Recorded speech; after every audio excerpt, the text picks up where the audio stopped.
Welcome one and all to another level of episode of Level 1 Adventuring? I don't know what I'm saying. Let's do that again. Hi there one and all. Welcome to another episode of Level 1 Adventuring.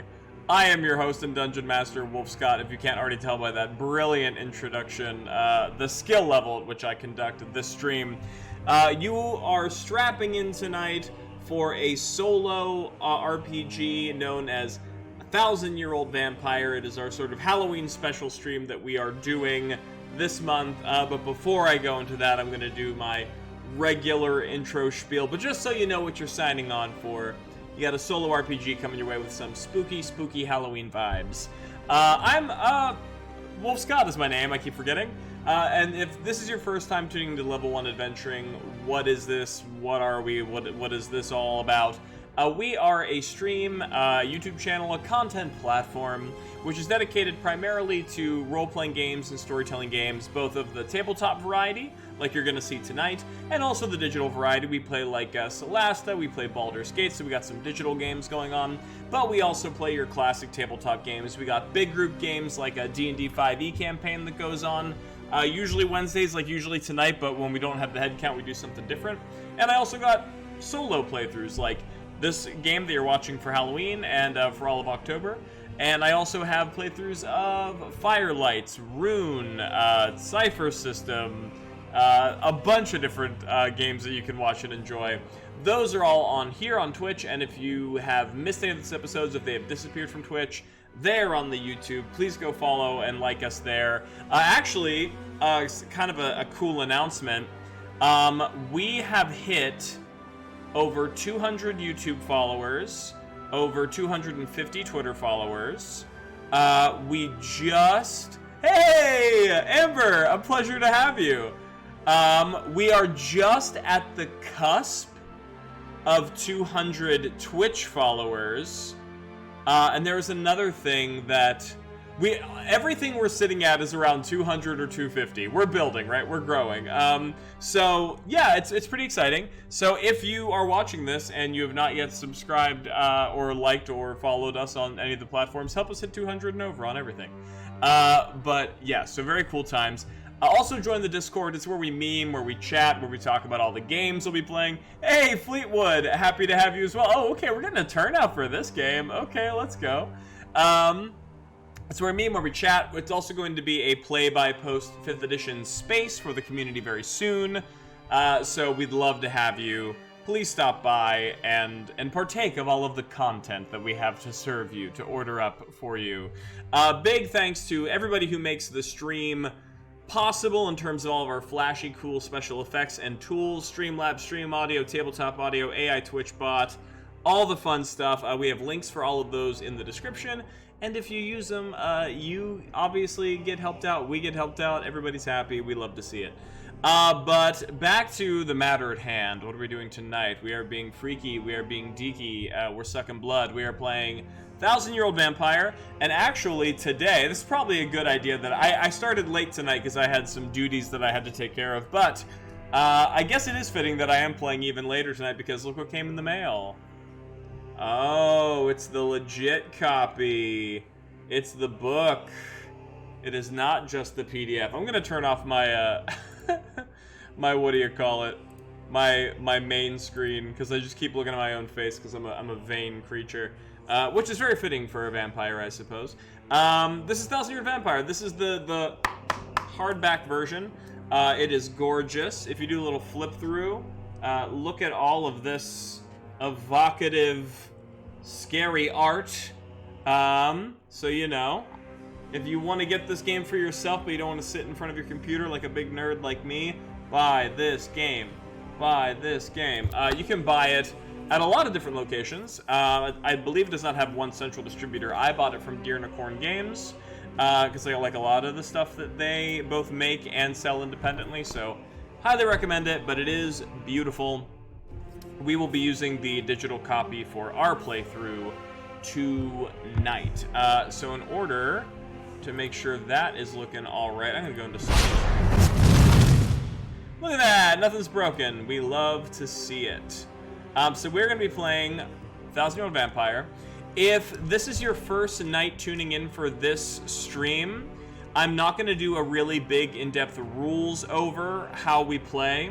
That was covered in episode 1, which you can catch up on YouTube. But if you just want to get a brief overview of how we do this, it is primarily a solo journaling RPG in which the rolling of dice gives you prompts that you will then fill in yourself with your imagination. Oh, let's see. I got a message from Nar. Speaking of physical stuff, have you considered doing a dice cam so that you can get the satisfaction of the clickety-clack of the rolling the real dice? That's a great question. I would love to do a dice cam. I would just have to figure out how to do it. how to technically make it happen with my setup. If I can figure out how to do it and it not like make an extra level of complication that melts my computer, I will 100% do it. I just haven't looked into it because the digital dice are obviously just, you know, a step easier. But I will look into it. If the audience wants dice, also if my bot is on, you should still be able to roll. Is the bot still letting us roll dice in the chat here? Yeah, there you go. All right, I'm starting off the game with a 14. That seems like a pretty good enough start. What do I got here? Fleetwood says, you went to a TTRPG store for the first time ever? I don't know why I felt so stressed and awkward in there. Not sure if I fit in. The TTRPG store is any sort of game store as a person who's worked in several and has also frequented them a lot. It really just depends on the store's vibe. Oh, Fleetwood, you had to show me up before the stream even begins. You have to get a 17 over my 14. I mean, okay, fine. if you're gonna show me up on my own stream by 3 points. It really just depends on the vibe of the store, right? Like, I feel like sometimes you go into those stores and there can definitely be a sense of like elitism or like we know more than you, we know more games, and that's never fun, you know, when you walk up to the counter and you're like, hey, have you heard of this game? Like, do you have? And they're like, have I heard of that game? Like, you know, that kind of vibe is not good. But you can find more friendly, more like wholesome, community-driven spaces. You know, they're just a little harder to find, for sure. But I hope that you did not feel so intimidated that you will never return to the TTRPG store, because you need to keep going back to support your local game stores, so that we don't buy just everything off of Amazon. Although, hey, use your free Amazon Prime sub on us. But otherwise. But anyway, as I take a sip of this water. 1,000-Year-Old Vampire, primarily a solo journaling game. We are going to be using the dice to help guide prompts that we will then fill in with our imagination, with some help from the Mythic GM emulator, which is not a part of Vampire, 1,000-Year-Old Vampire, but it is a very useful tool when you are trying to do solo storytelling games. Gives you a lot of nice, interesting words to kind of incite imagery in your imagination.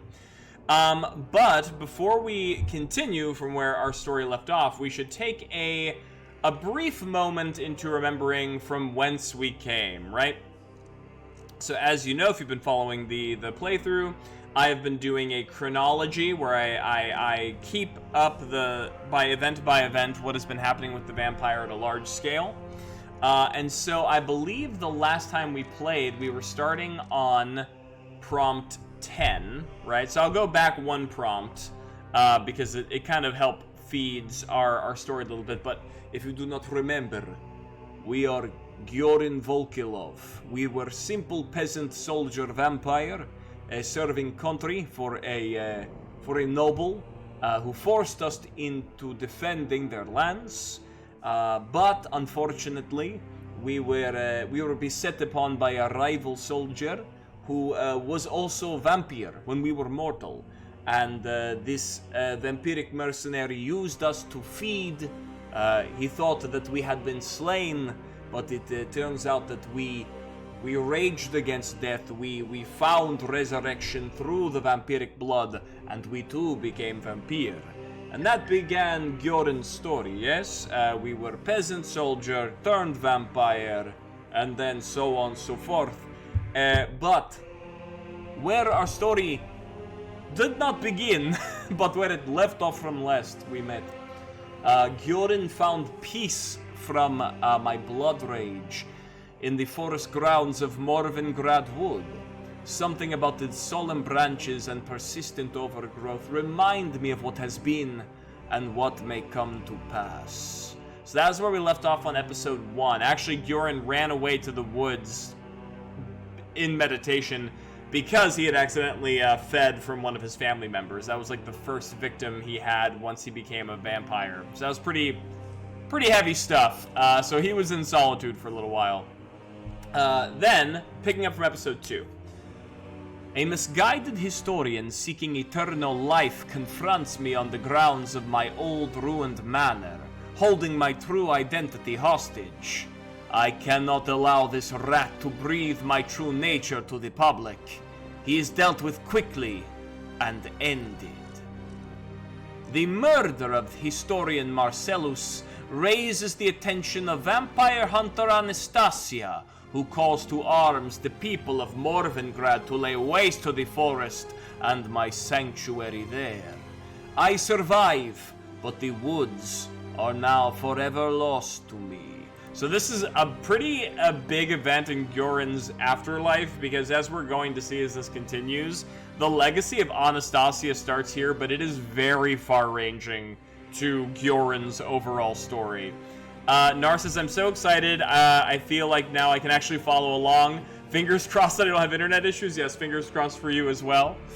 Marzena, I forgot about Marzena. Marzena was a captive of the hunter Anastasia, who I freed while escaping Morvengrad Wood. Marzena was a werewolf, by the way. We had little time to exchange pleasantries, but no doubt her escape has caused Anastasia to route her attention away from my course, at least perhaps for a time. As we'll see, this was a very short-lived reprieve. I return to Castle Kata to my loyal subjects. I reignite their vigor of the worship of their vampire lord. They're happy to fall back into subservience to their superior. They mark their... Oh, I forgot about this. They mark their hands with burning chains, much like my own mark, to cement their allegiance to me. We burnt our hands on silvered chains, freeing Marzena, the werewolf. And so, as we return back to our keep, all of our followers in like the sort of religious movement also burned their hands with chains. Forgot about that. Very cool. Anastasia forces me out of Castle Kata with blood bait, and I flee to the Duskwalled Fen. Oh yes, Anastasia, this hunter who's been hounding us, has created some sort of alchemical potion poultice that makes our senses, our blood senses, go crazy and draws us out of hiding. And then we are now forced into the swamps around the city, on the outskirts of the city known as the Duskwalled Fen. I take on a practice of herbalism to defend myself against this new chemical threat and to ease the suffering of my victims, and through them myself. That was another thing that happened to us. We got cursed by a ghost, and now every time we hurt a mortal, we feel the same pain. So there's that. I take the title Night Saint, and we clarified this. Our title is the Night Saint of the Wold, and our followers are the Dusk Dwellers. We continue to secure the loyalties of the Catan remnants. The ghost of Valeria confronts me once again for my past crimes and murders, and I confess to her the pains I feel for all of the misdeeds I've done across Strigoval. Together we bury the hatchet and sink the armor of Old Kata. That is the Lord's army that we both served in life. So it was sort of a very sore subject for the both of us. We find in each other a newfound friendship in undead that we could not sustain in life. So there's that. The Dusk Dwellers, at the behest of their Night Saint, us, spills into Strigoval under cover of darkness. We expunge the heirs of Anastasia and her hunters from all existence. It goes down in recorded history as a massacre most foul. A single survivor, a boy by the name of Lucian, manages to escape. So yes, we commit like full-scale murder on this town to be rid it of the hunters. But of course, oh, Commando Solo, thank you for the follow. Very much appreciated to have you here. bringing us ever closer to that 200 mark. We love having you. Hope you have some fun with us tonight. Yeah, of course, we have the one heir of the hunters who escapes, which is like, come on, that is going to be so narratively relevant one day, I bet. And this was our final story point before we pick up from today. Commander Solo says, thanks? No, thank you, Commander Solo, first-time chatter. Thank you. Valeska, the last of the Khatan dynasty, so this was our subjects of the old Khatan royalty, challenges our rule of Strigoval with a rebellion. Our loyalists crush the resistance, and we establish ourselves as a new world power. Strigoval and Castle Kata are no more. Gyoroval and the Night Keep are born anew, and the Church of the Night Saint whispers our dark prophecies to the ears of new converts across the land. So this was our last data point in our chronology here, which is like kind of massive. Like we essentially do a full-scale takeover of the city of Strigoval. We wipe the old aristocracy out of existence, and we establish like a theocracy, appointing us, this vampiric figure, as the figurehead of the new church. So some pretty heavy, crazy stuff happened last session. And I think that brings us all back up to snuff with where we were. So the question is, where do we go from here? Well, very luckily, I did mark where we left art. Left art? Oh, I marked where we left art. I marked where we left off, which was prompt 17, part 3. So let's slide our way. We got 12, 13, 14, 15, 16, 17. So here comes a little bit of the game part. When we want to determine where we're going in the story, we roll a d10. So we got a 5.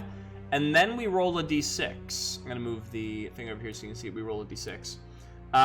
Then you subtract the d6 from the d10, and that determines how many spaces you move forward or backward if it ends in negative results, right? Nara says, I wonder how long it'll take before Lucian's takes scoring. Honestly, hopefully not soon. We just started this stream, but I do not have do not have control over that per se. You have fed, so we move only one space up, so we're moving into space 18. You have fed too long in one place, destroying a community or social group. Who were they? How did the last community member die? Gain a scavenged resource and then lose a resource. Now that is interesting because if I'm not mistaken, the resources that we had, the only resource that we have left, is the servitors of the lineage, which are the heirs of Kata, right? They were the nobility that became our humble servants. So it's interesting because we are crossing them off, but then we are gaining another resource in its place. Nar says, I wonder if that could be in reference to his time in the swamps, and he finds out after the fact. I mean, that's true too. It could be. It does not have to be completely linear. This could happen while he is he's hanging out in the Duskwold. Although there is something to be said. There is something to be said of like, perhaps he does drain the blood out of all of the rest of the Khatan dynasty, because at this point now, he doesn't, like, he becomes a religious figure, right? So he no longer requires specifically the adoration of the old Khatan lineage, right? Because now he can pull any of the peoples of Gyoroval under his sway, right? So maybe there's something to be said about like draining the blood of all the old aristocracy here to like to get rid of any other dissenters, right? Which is pretty bloodthirsty, considering that, you know, his loyalists were the ones that helped him cement this victory. Let's see. Let's use a little bit of prompting here to see if this guides our hand at all. We'll roll 2 d100s. So we got 74, which is divide, and 13 war.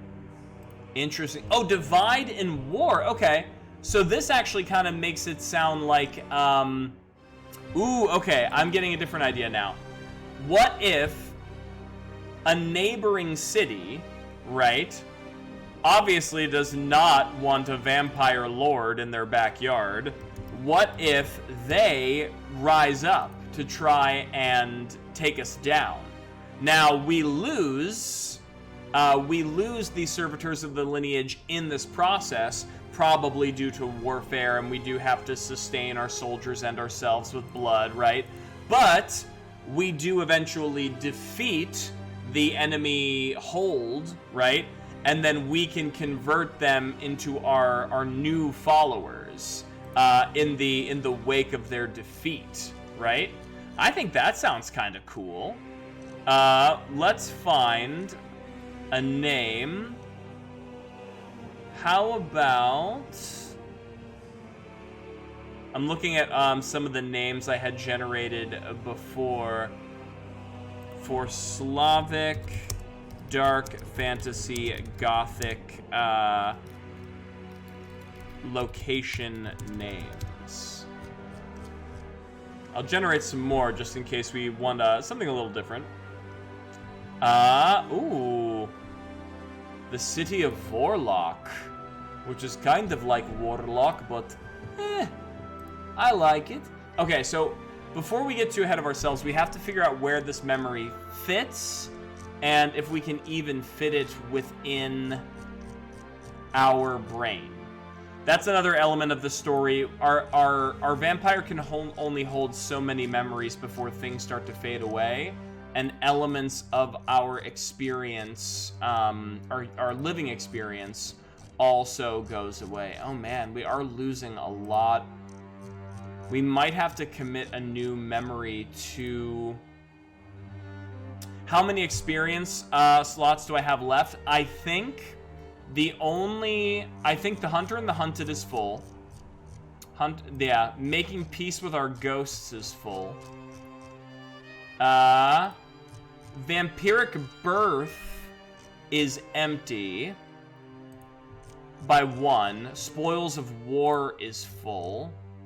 And the founding memory is full. So yeah, we're pretty much going to have to, unless we can fit this into Vampiric birth.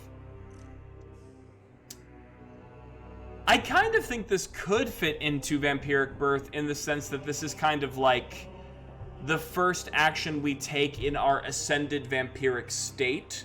Like it is the birth of us as like a vampire lord and not so much a, you know, a lesser vampire. Like we finally consolidated enough power. Nar says, could you put a full memory in the diary? Yes, I could. I could choose to also put a memory in the diary.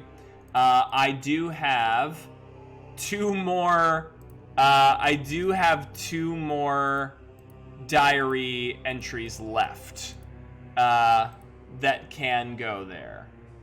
So the question is, what do we take? I think I am... Nar says, that's an interesting idea. You've evolved from a newborn fledgling to a vampire lord. I do like that as well. And so I feel like that does fit under the vampiric birth section. So at this point, though, it means the next thing we do, no matter what it is, we do have to force a memory into the diary. But we'll worry about that when we get there. So this is experience 3. I'm going to do my usual thing where I make it red and bold. And then to, once again, make sure I'm marking this down correctly. You have fed too long in one place, destroying a community or social group. Who were they? How did the last community member die is a really cool prompt. And then we gain a scavenged resource. and we lose a resource. So obviously we lose the servitors of the lineage, right? We either through battle or through conflict, we finally run out of all of our original heirs. But in its place, we do gain. What would we want to call this? They were called Vorlock. I'm gonna call the Shadows of Vorlock, right?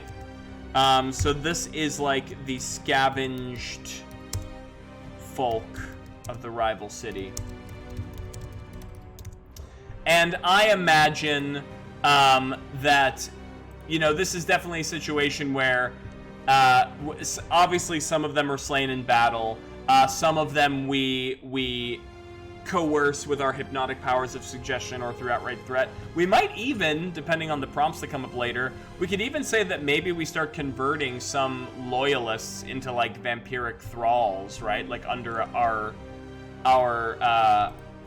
bloodline to sort of start cementing some more power for us in the region. But for now, I'm just going to call them the Shadows of Vorlock, and they are the scavenged folk of a rival city. So now let's get back to the diary, and or I should say our memories, and let us enter the mind of Gjoran for a moment as we try to fill in this entry as best we can. That is still in bold. We do not want to be in bold. Here we go. As the power of the Night Saint. Hey, Dust. Yes, I'm streaming. Gasp, says the ghost. I'm here. Don't worry. And I even am putting on this spooky voice. As the power of the Church of the Night Saint grows, so too does our reputation for bloodthirst and dominion over the land. Our neighbors chafing under our presence and fearing absorption under our banner, rise together to oppose us. The largest territory, a military stronghold by the name of Vorlock. I cannot type tonight. Here we go, stronghold by the name of Vorlock. Marches against Gjoraval in an attempt to strike us down before we grow too mighty to combat. Unfortunately for these misguided mortals, we have already become unstoppable in the field. The armies of Gjoraval and the Night Saints and the Night Saint falls upon their order like a black and shadowy tide. And in the wake of steel and fang, naught but a sea of blood and flesh remains beneath our feet. I can't type, that is flesh. Flesh. The last remaining Vorlockan, I'll say Vorlocki. I kind of like the idea that the last remaining Vorlock is like their general, right? The last remaining Vorlocki, the rival general, Davorin, I like that name, Davorin, stands defiant against me, even as all of his armies are laid to waste. A single soldier clutching a useless sword against a god of blood and darkness. In his final breath, he curses my name, but I steal this breath from his very throat with my fangs. The Vorlocki, as they were once known, are no more. They are now subsumed into Gjoreval, thralls and servants all. There we go. Fantasy Dork says soldier, not soldier. What did I say? Where did I type soldier? Also, hey Fantasy Dork, happy to have you. Oh, this is Spy. Hey Spy, new name. Good to see you. Gjoran's got a go rival.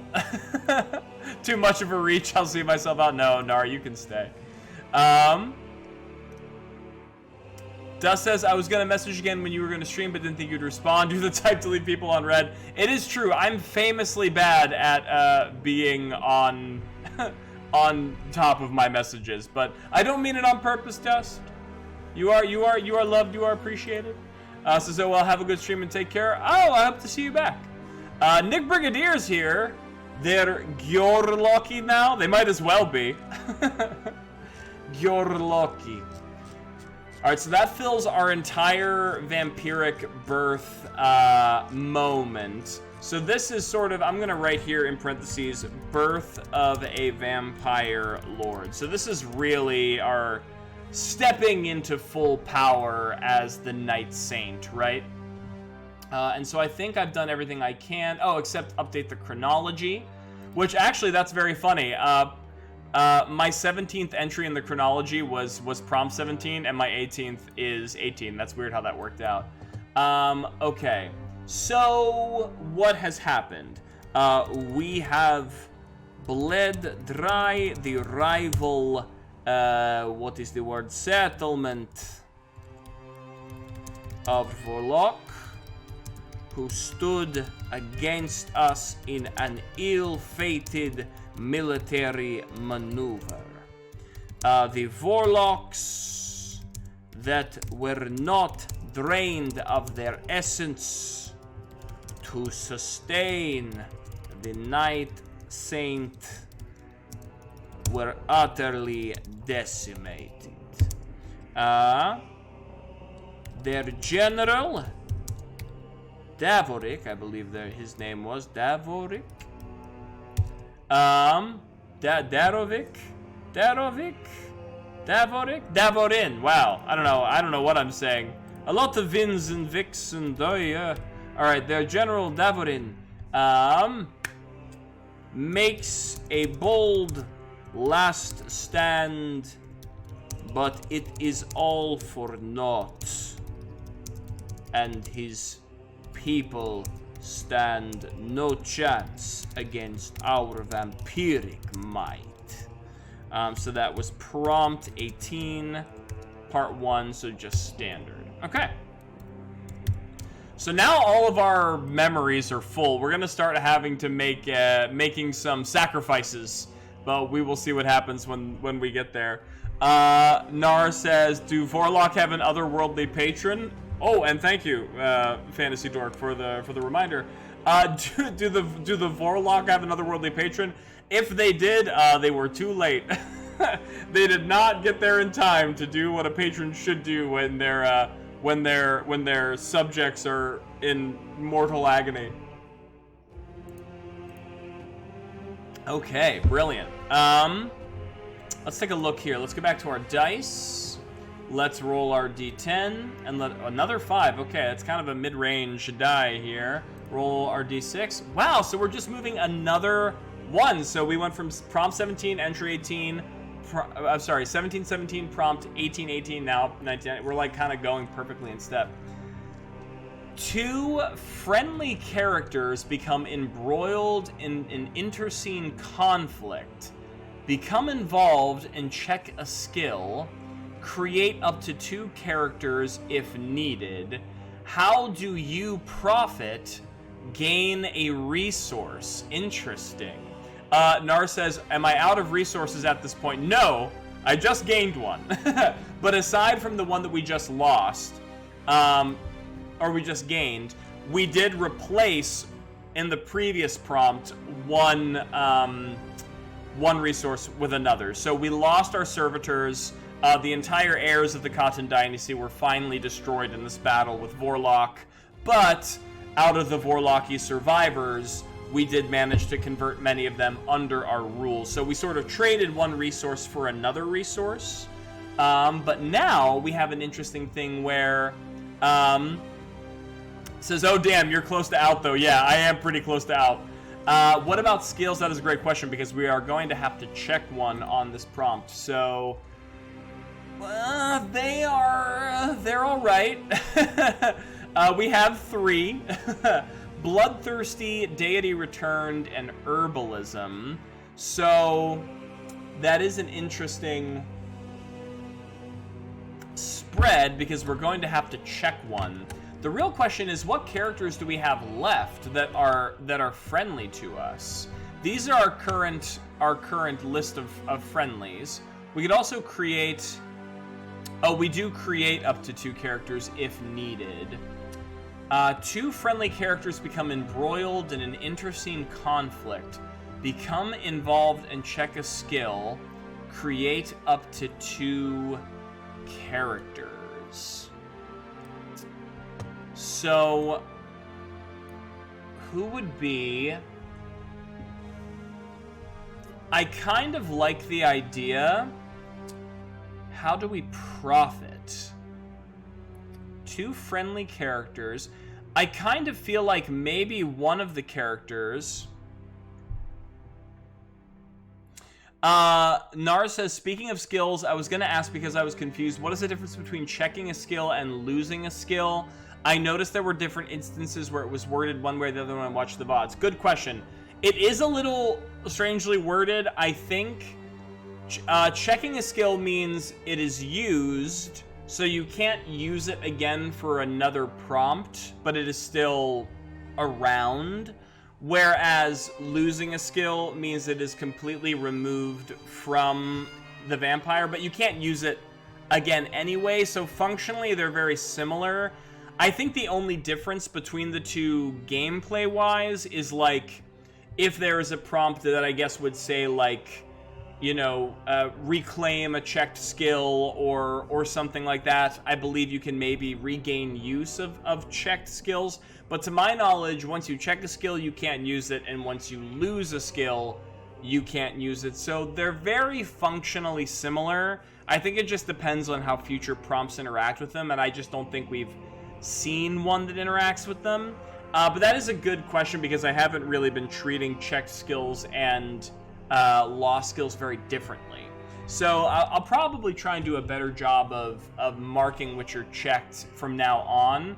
And if one says, like, resurrect a checked skill, I'll just let myself take a lost skill back and, you know, be like, yeah, whatever.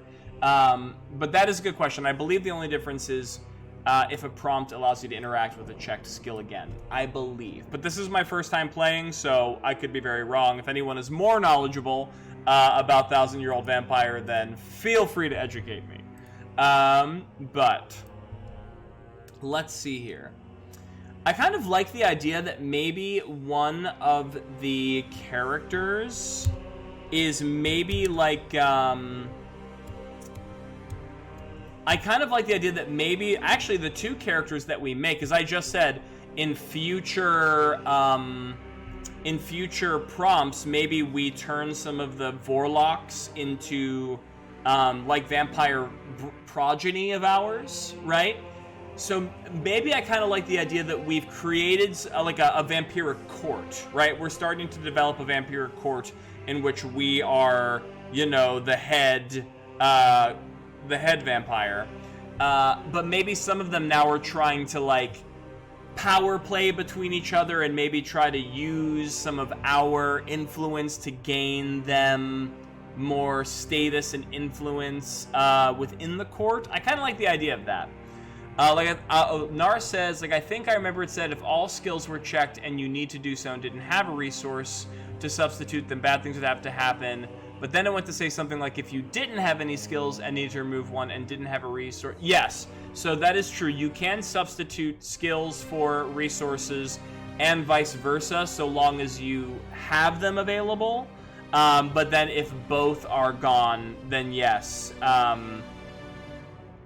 You do lose the game. Your vampire story ends. If all the skills were checked, you need to do so and didn't have a resource substitute, the best thing that happened. Yeah. So once again, I guess checked and having a skill lost is once again kind of functionally similar if you don't have a resource to replace it with. But you are right that if we run out of skills, we replace them with resources. And vice versa, and if we run out of both, we're done. But I do kind of like the idea that we create a vampiric court. So let's create some vampires that are operating with us. So at first I'm just gonna roll like a random identity for the vampire. Okay, so we have like a non-binary vampire and a female vampire. Okay, so let's get some names. Let's get some names going on here. I kind of like... What are some good... I kind of like Milosh for our non-binary vampire friend. And I kind of like... What's another good name? This one's sticking out to me, Magdalena, for our female vampire friend. So let's get a little bit more information about our vampiric court members. Fantasy Dork says you kissed a monster. You're using the monster lover emoji. Thank you so much. That is what it is there for. I kissed the Mind Flayer in BG3 and died instantly. I mean, like, yeah, I would assume so. That thing's mouth is made to do only. The joke, I guess, now is what that mouth do. But the Mind Flayer's mouth is only made for one thing, and that is eating brains. Nar says, so if you need to check, remove a skill, and don't have a skill to check, but they're not all gone, then it'll be bad, but the game won't be over. Correct? Question mark? Yes, I believe that is correct. Once again, my first time through the game, so if I mess up anything, you know, I apologize. But yes, it will not be over if you just run out of one of the two things you have, skills or resources, but you need both. Fantasy says, but I just wanted a kiss. Listen, we've all been there. We've all had a lonely night at the tavern, and the only one there to make eyes at us is the literal brain-eating interstellar monstrosity. And we may have all made, you know, not wise decisions, and we're a couple tankards of mead deep, you know. But I want to say to you, Fantasy, that you are worthy of love and appreciation. You don't need to be someone's food to get a kiss, you know. Fantasy said beauty's in the eye of the beholder, or in this case, the Mind Flayer. But yes, yeah, very true. Let's get like some random ideas going on for who these vampires are in our court, and you know why they're sort of important to us. So I'm gonna roll 2d100, generate some ideas. We got 26, which is procrastinate. 51, procrastinate jealousy. Interesting. What I'm hearing here is bureaucrat. Nar says, who's to say none of us wouldn't choose the Eldritch Tentacles first? It is true. Historically, this stream is very pro monster lover.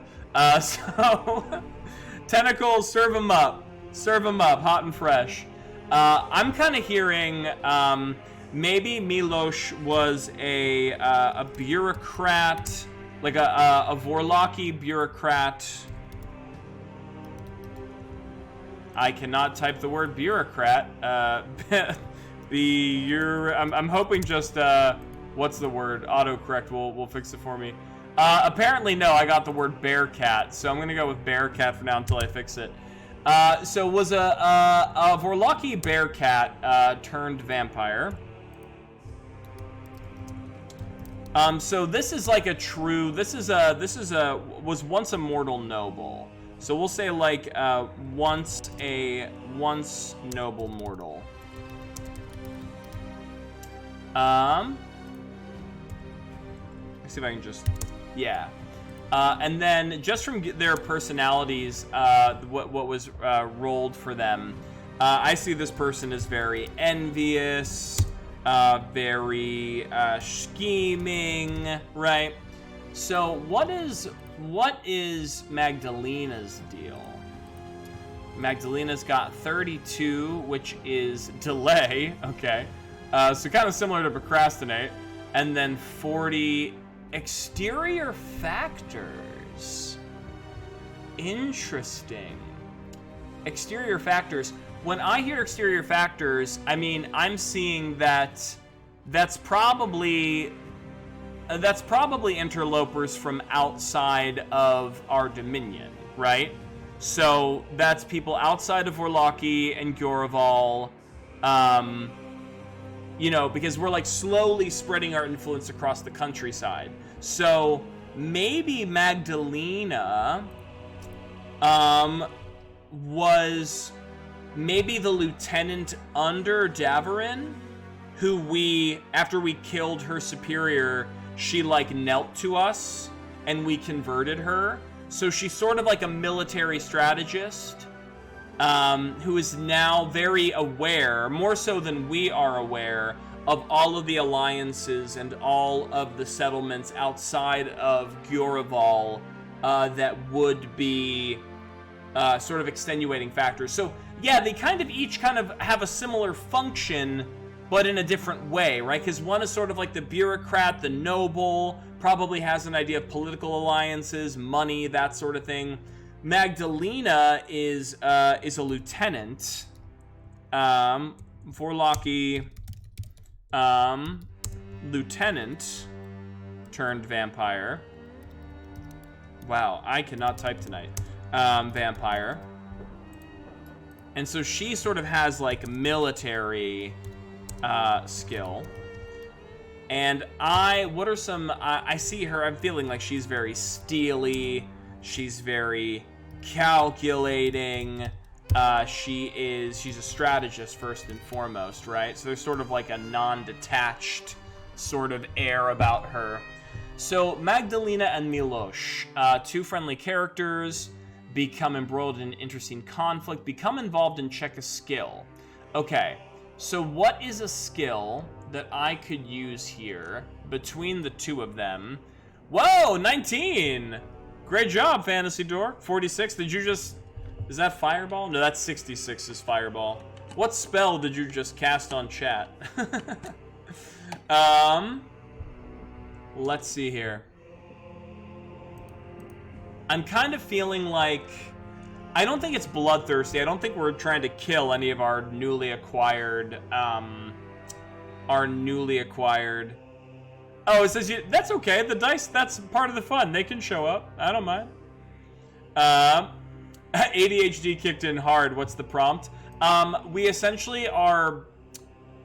we're sort of counseling a conflict between two NPCs which we've just created. Now, the two NPCs I've created are two vampires from Vorlock, or two people that I've converted into vampires from Vorlock who now serve on my Vampiric Court. And so now I have to check a skill related to solving this dispute and gaining a resource in the process. So what I'm going to do here is I think what I'm going to check is Deity Returned. And the reason why I think I'm going to check, I'm going to use the what's the word, copyright symbol to try and differentiate checked from used. From now on, we'll see if it matters later. I think what we want to roll with the idea of is we've already lost a lot of people in the battles with Vorlock, right? We lost all of the heirs of Kata. So I don't think we don't want to move into another fight too early. So I think what we want to do is err on the side of caution and maybe use some of our influence as a religious figure, right, the deity returned, to try and quell some of the insurrection happening at the outskirts of our territory's borders, right? So I think the argument that is happening between Milosh and Magdalena is, you know, this sort of conflict of ideology of how do we move forward. We have Milosh, which is, you know, we've just lost a lot of people, blood. We're not in the position to march again so soon. You know, we need to steady our hand, secure our borders. Whereas Magdalena is on the mindset of like, Vorlock was our strongest military competition. They have been subdued. If we march now, while the other armies are, you know, sort of in disarray, we can crush them, right? And they're sort of having this heated debate between the two of them. What do we think is the best move forward for securing more longevity for Gyoroval? But I think at the end of the day, but our character is a soldier. They're a vampire soldier at heart, right? Like that is their whole thing. So maybe it is bloodthirsty. Maybe he does side with Magdalena. Oh, that's a tough one. That is a tough one. I think maybe it is the bloodthirsty, purely on the idea that that this is how his life, his mortal life was. He was a peasant soldier who was then converted into a vampire, who then served as a, you know, an immortal mercenary soldier for several, you know, generations. I think this is what Gyoran knows. And even if it is not probably the most prudent choice, it is the one that he's most familiar with, the most comfortable with, and the most, well-versed in, as we know from the Night of Long Blood, where he pretty much exsanguinated all of the heirs of Anastasia. So I think we're going to check Bloodthirsty. But we do gain a resource in this. So why don't we say our new resource is expanded borders, right? And this can be a stationary resource. The Night of Long Blood has big red wedding vibes. Yeah, that's what I was kind of going for. I wanted to give it a super ominous title that, like, you know, lived beyond its station. Because, you know, it's supposed to be an event within our story that goes down in recorded history as a terrible event. So I was definitely going for an evocative title like that. So I'm glad you appreciate it. So yeah, maybe our resource that we gain here is we get expanded borders. We get larger territory for the ever-growing Gyoroval empire here. Yeah, okay, I dig this. I think this is a good direction. I like all of the prompts that we have so far. So now it's just a matter of writing this in our memories, which means we have to convert a memory into our diary. So what do we put in our diary? I mean, there's kind of a part of me that thinks maybe we should put our founding memories in a diary, right? Before we lose them forever. Like, I think it's also kind of fitting that now we've ascended to this point of Vampiric Lord. Like, our humble origin story is beginning to fade from our minds even quicker. We're so far removed from who we were back then. our simple farmer peasant life like is just such a distant, fading aspect of our personage that if we don't commit it to the diary, it would like make sense that it is lost forever. You know what I mean? So I think that is what we're gonna do. So we're gonna move the founding memory. I'm gonna copy this. I'm gonna go to the diary. I'm gonna delete this entry and then paste. So the founding memory. So 1, 2, 3, 4. Diary rules. Just making sure.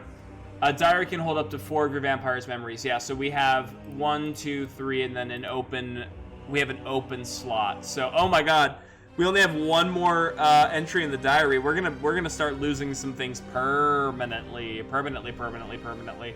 Okay, that's spooky. But anyway, let's go back to our memories. So this means, though, that because the founding memory is committed to our diary, that means we can erase it from our brain space in the effort of creating a brand new memory. So what is this new memory now? I think what I'm going to call this new set of memories is March of the Night Saint, right? Because this is now we're a vampire lord. These are actions that we are now taking post-ascension, right? We are essentially now making moves at a far different scale of existence than we did before. So let's bump this up to 36. Let's make this experience 1. Experience 1. I can't type. Listen, it's hard typing when you have an audience, when you're on a time constraint. You get nervous. All right, experience 1, the March of the Night Saint. So, just as a recap, we have 2 vampires, Magdalena and Miloj. They are a part of our Vampiric Court. They are both jockeying for position for our favor and trying to guide our hand toward a new action in our country, and we are siding with Magdalena. So that is where we're at. Nara says the Night Saints world domination arc has begun. It has, and it just makes me ever so nervous that this game, just with one prompt, it could pass thousands of years. It could end at any moment. But that's also kind of the beauty of it, right? You never know what's going to happen to your poor blood-sucking monstrosity here. Okay, so let us enter the mind of Giorin the Night Saint. With the Vorlocki, I do not want this in bold, I will change. With the Vorlocki resistance dealt with, I cement my foothold of power in New Gjorval.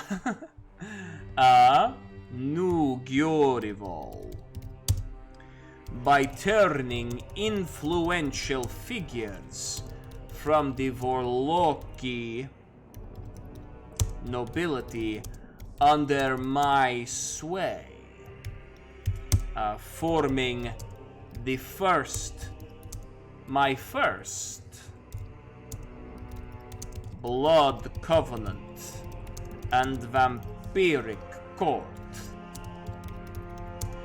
2 of my loyal attendants, Miloj and Magdalena, hold heated debates on the future of the Church of the Night Saint and what actions should be taken across the countryside after our blood-stained victory. After much deliberation, I decide it is best to leverage our greatest strength, the power of the vampire. Nar says, is this Gioran's first time embracing / turning someone else into a vampire? Yes. Yes, it is. I mean, at least recorded, right? I guess there's some argument to be made that perhaps some of the old, the heirs of Kata, his cult, there could have been some vampiric cult members, right? But I think in terms of creating a sort of new power structure that is like vampiric focused, I think this is probably that moment. After much deliberation, I decided it is best to leverage our greatest strength, the power of the vampire, to continue to hunt and harry those who foolishly raise their arms against us. Like a doomed tide, our soldiers and vampiric vessels? Thralls? They're not vessels, they're not thralls, they're vampiric... I'll just call them powers for now. Although I did say vamp... Yeah, it's tough. It's tough thinking of a whole bunch of, what's the word? Synonyms on the fly. Vampiric... I'll just say vampires for now. Like a doomed tide, our soldiers and vampires sweep through the hills. Childer, if you want to use Vampire the Masquerade terminology, that's cool. I dig that. I'm not too familiar with Vampire the Masquerade's like mechanics and like their internal terminology, so yeah, we'll borrow a little bit. We'll cross-pollinate our vampires. Sweep through the hills and ensure that our neighbors understand the severity of our wrath and the unyielding nature and our unyielding, undying, unforgiving nature. And then, oh yes, when all is said and done, our territory expands and more land is brought to the fold of New Gyorevor. Perfect. Nar says, are they going to be added to the character list of immortals? I feel like it should, unless of course you can only add characters when prompts say so. No, you're right. I added them to the regular characters, but you are right. They should actually be in immortals for sure. I'm gonna make a new tab called the Vampiric Court. And I'm going to put in there Milos and Magdalena. I think it is fair that you can place characters in either the immortal or mortal slots. Obviously, some prompts will urge you to create immortals because they want them to be more supernatural in nature. But I think you have pretty free reign as to what characters end up where at the end of the day. At least that's how I interpret it. But very good call. Yeah, they should not end up in the regular living character section. They should definitely go into the immortal section. So now we have 5 immortals. We have Radhu. That's going to be interesting if Radhu comes back. Marzena and the Vampiric Court. Perfect. Nar says, oh, I'd love to see you play Vampire the Masquerade sometime, maybe with Mythic. It's one of my favorite... That's actually an interesting idea. I'd have to... I know they just came out with a new Vampire the Masquerade version, because I'm pretty sure Garrett from our level 1 campaign was checking it out. So he might be a little bit more knowledgeable on it than me, but I'll definitely check it out. That might be, I mean, not that I want to wait a whole year to do it, but that might be kind of fun to keep like a vampire game in the back pocket for like October, right? Make it like a tradition. That could be fun. But I'll definitely look into that. Alright, so now we are going back to the chronology, because we have to record this event. So, long story short, what has happened, two newly turned vampires who join the Night Saints inner circle hold heated debate over the future of New Gyorival. We side with the warmongering Magdalena, as our experience on the field of combat allows us to easily conquer more unwitting and unequipped foes. So this was prompt 19. So we gained some new territory. We had to check our bloodthirsty skill, but hey, all in the day's work for a newly cemented vampire lord, right? All right, so now I think we're back to rolling for events. So, as we always do, we're gonna roll the d10. Ooh, we're going backwards to some degree. And then we're gonna roll a d6. Okay, so we're going back one space. So we're going back to 18. And then we're going to prompt 2 because we've already done 18 once, right?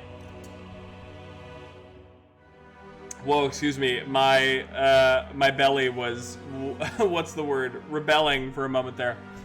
A community outcast has survived and vows to revenge themselves upon you.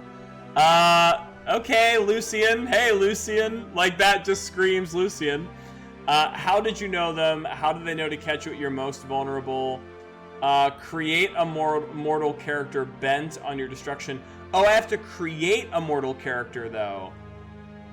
But this seems so fitting for Lucian, right? A community outcast has survived and vows to revenge themselves upon you. How did you know them? How did they know to catch you at your most vulnerable? Create a mortal character bent on your destruction. Maybe they were sent by Lucian, says Nar. Oh my god, did Lucian start training a new what's the word? Group of hunters? Like, we take all of that time to eradicate Anastasia's order, and then Lucian escapes and starts, like, training them up again.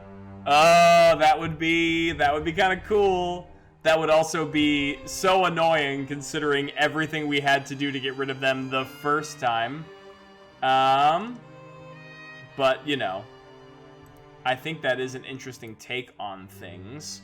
A community outcast has survived and vows to revenge themselves upon you. So let's roll a d6. So let's figure out the identity of the character. Oh, we got a non-binary character. Let's do. Ooh, I kind of like this. Let's go here. So we have to go to living characters. Lucian. We have Ivas. An outcast from the community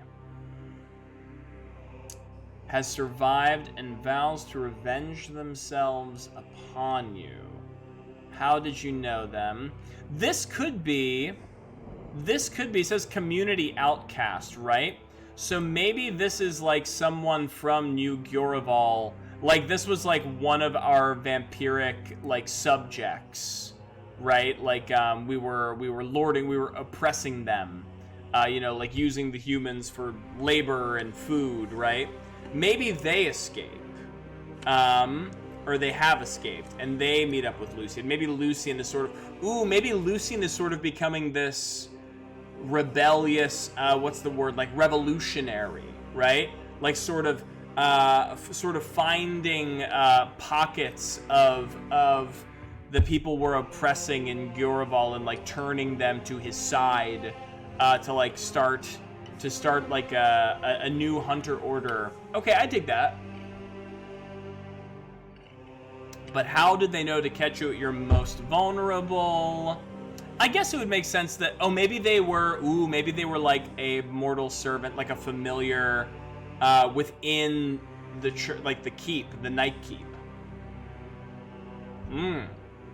Okay, I dig this. I think this is a good direction.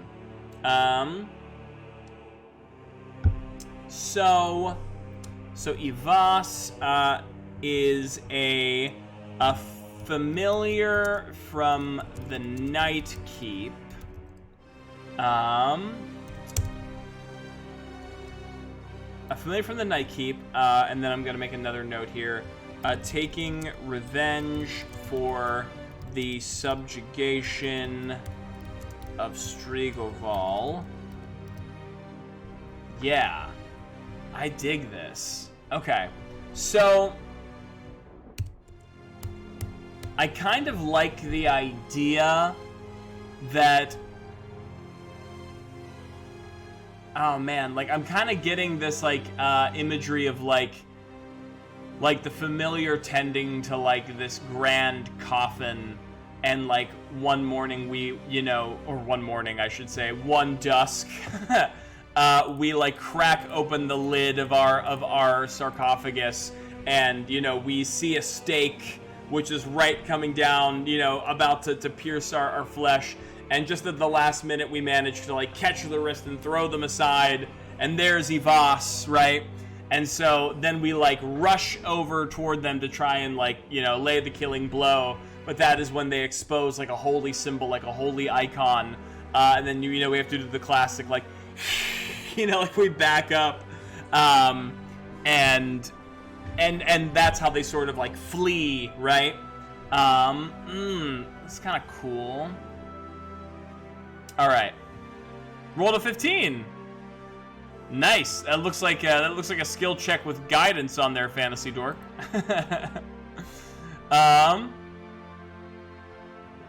Let's go to. So in the memories, where would this go? Well, this definitely wouldn't be in March of the Night Saint. I think we might have to commit a memory to. But what do we lose? I guess one other thing I should look up here. I want to look up something about the diary real quick. The diary. Oh, this is from the designer's notes.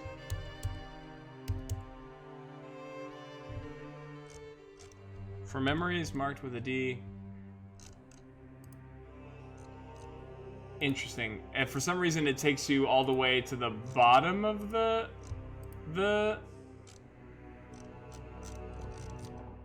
I'm gonna go. I want to check one thing. Fantasy says, you like your in real life dice better, mine, a rainbow? Ooh, very nice. I have a couple different collections of dice, but most of them are like metallic or swirled colors, like 2-color swirls. Memories made of experiences. There's one way to preserve memories when you run out of space. Instead of losing existing memory, you can move it into a diary. I want to check one thing about the diaries real quick. Your vampire can have one diary at a time. A memory placed in the diary no longer exists in the vampire's head. So I just want to know what happens when the diary is full. Fantasy says metallic. You must be rich. I should say the iconography, the numerals are painted metallic. They themselves are not metallic. Although I do lie. I do have one set of metallic dice which I got at a Comic-Con because the dice seller was super chill. And they look like a faux gold, and then all of the icons are pink and red, and they look like hearts. So they're very silly dice, but they're very cute. Another reason to get a dice cam. Yeah, so you can hear those metal dice clitter and clatter. Yeah, a memory placed is no longer the vampire's head. Once a memory has been transferred to your diary, you may not add any further experiences to a memory. To move a memory to your diary, I think... Yeah, I kind of feel like...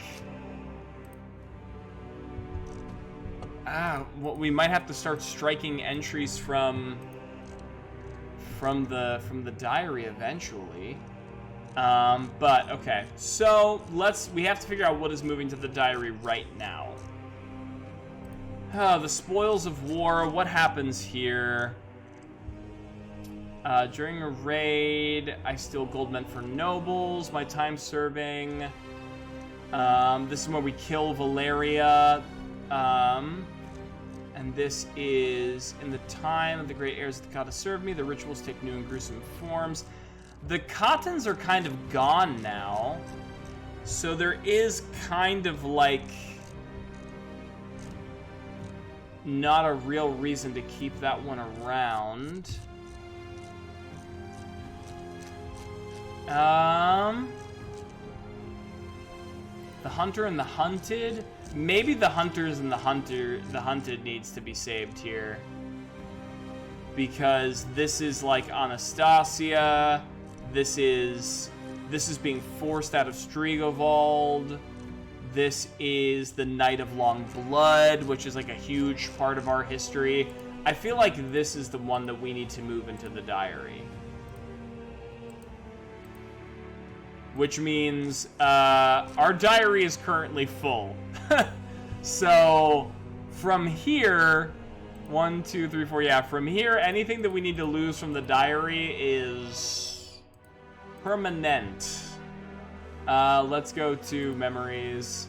Let us delete the hunter and the hunted because it is now in there. Okay, and so this is, what am I gonna call this one? This is going to be called, Those Who Oppose. This is the memory I'm going to call Those Who Oppose. It rhymes. It helps us kind of remember what the memory is about. Experience 1. Nara says, yeah, you definitely got to save the Night of Long Blood because that was a triumph. Although if you lose the diary, I know, Nar. There's a lot in that diary. My formative experience, my formative memory of like my time before being a vampire, the Night of Long Blood. There's a lot in there. I think, yeah, what else is in there? My founding memories. Terrors from the past. This is when I get cursed. Nightly Ascension.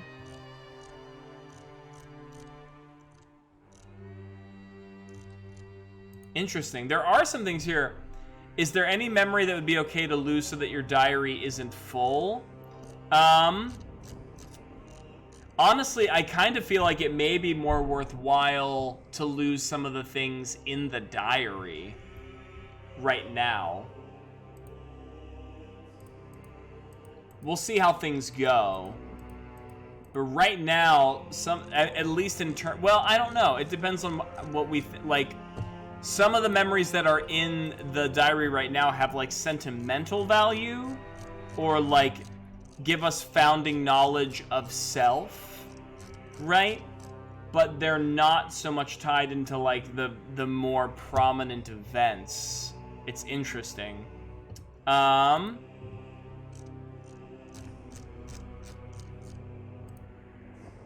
Diary, the hunter and the hunted. Yeah, I feel like that's the way it has to go.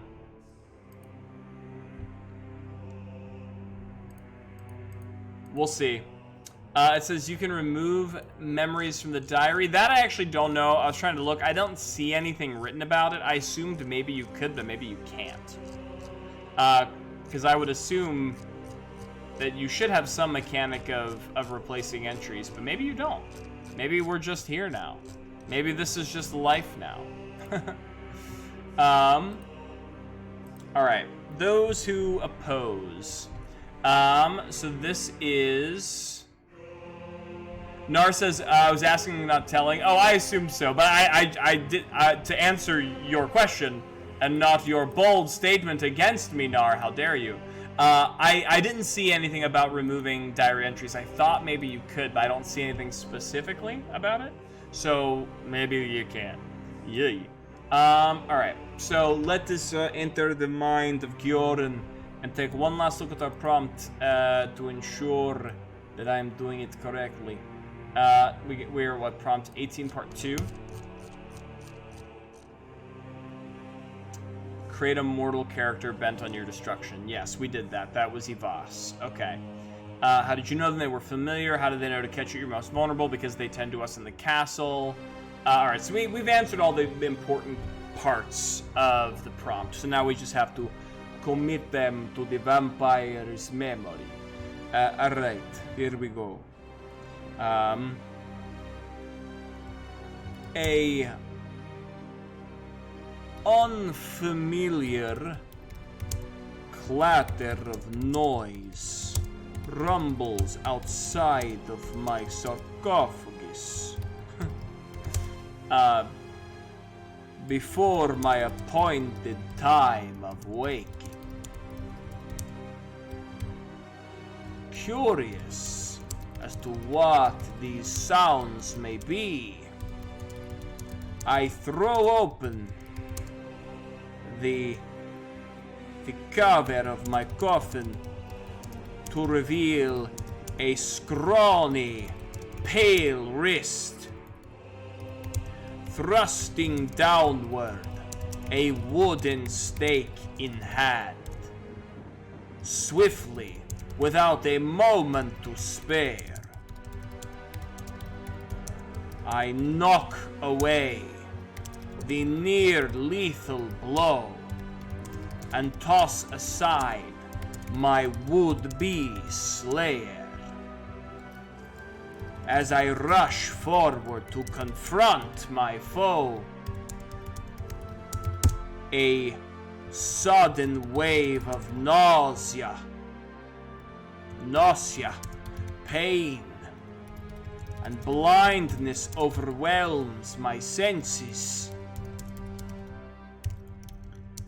and I can just make out the glimmering shape of a holy icon rent from gilded metal, held in the hand, held firmly in the hand of one of my treacherous familiar attendants, some familiar servants. This one, who is called Ivas, curses my name.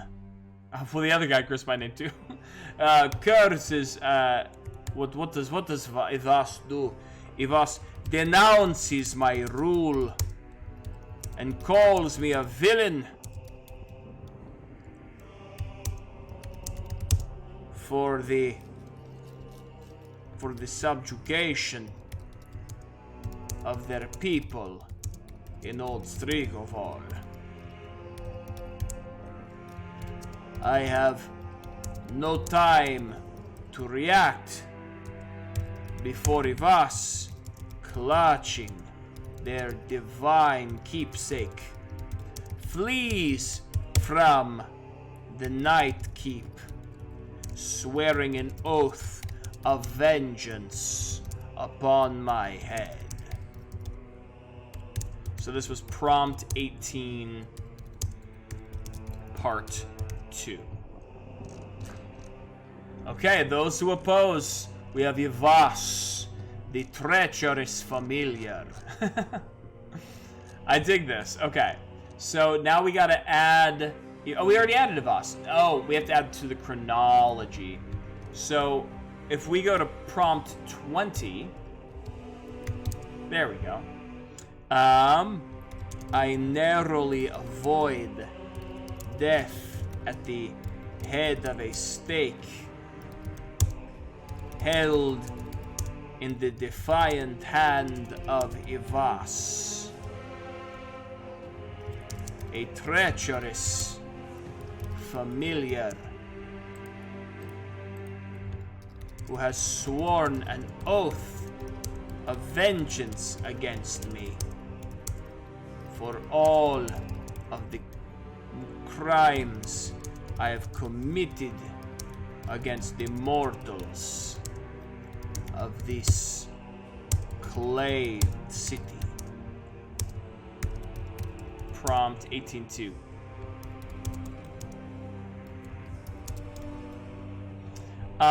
Narcissus Hydrate, well, thank you. Always need a moment of that. How's everyone doing out there tonight? You having fun? You having fun listening to more bloodthirsty vampiric depravity? Hope you're having a good time.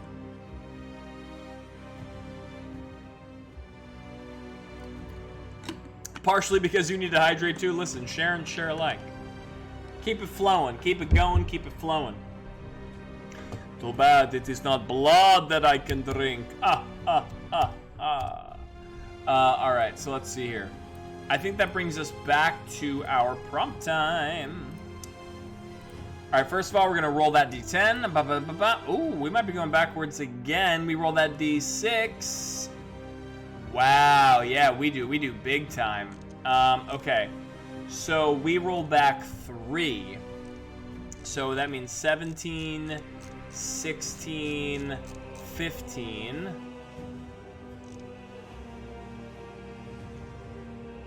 Okay, we've gotten this one before, because this was how we met Marzena.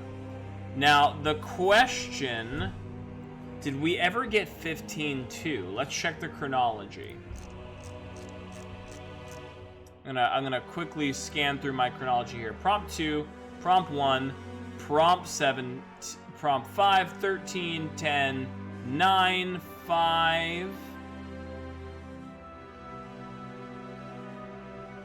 11, 17, 16, 15, 13, 16, 17, 16, 17, 18, 19. Nope. Okay. So we can use prompt 15 part 2. That's where we're at right now. An immortal proves to be much more than they appear. Check a skill or lose a resource or memory. Gain a resource or skill. Ooh. This is an interesting conundrum. Check a skill or else lose a resource or memory. Gain a resource or a skill.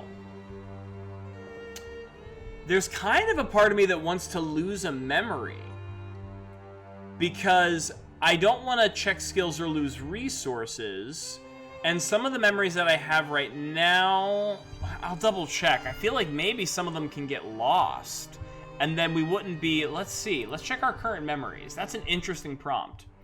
Those who oppose the March of the Night Saint, making peace with our ghosts. Which one is this? Oh, if spoils of war. During a raid of enemy territory for Crown Kata, I stole gold. My time serving in the armies across Striegval asked much of my purse, so this is where we kill. Honestly, I feel like we should lose a memory. I feel like we lose the spoils of war, because this is the one where we steal the gold with Valeria. At this point, who cares? We are now, you know, a Dark Lord, right? So what does this gold matter anymore?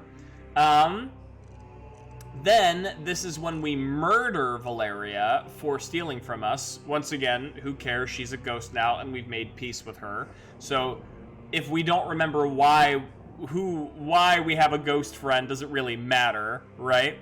And then, in the great time of the heirs of Kata that serve me, so this is like, the Khatans are all gone. Like, they were destroyed during the battles of Vallaki.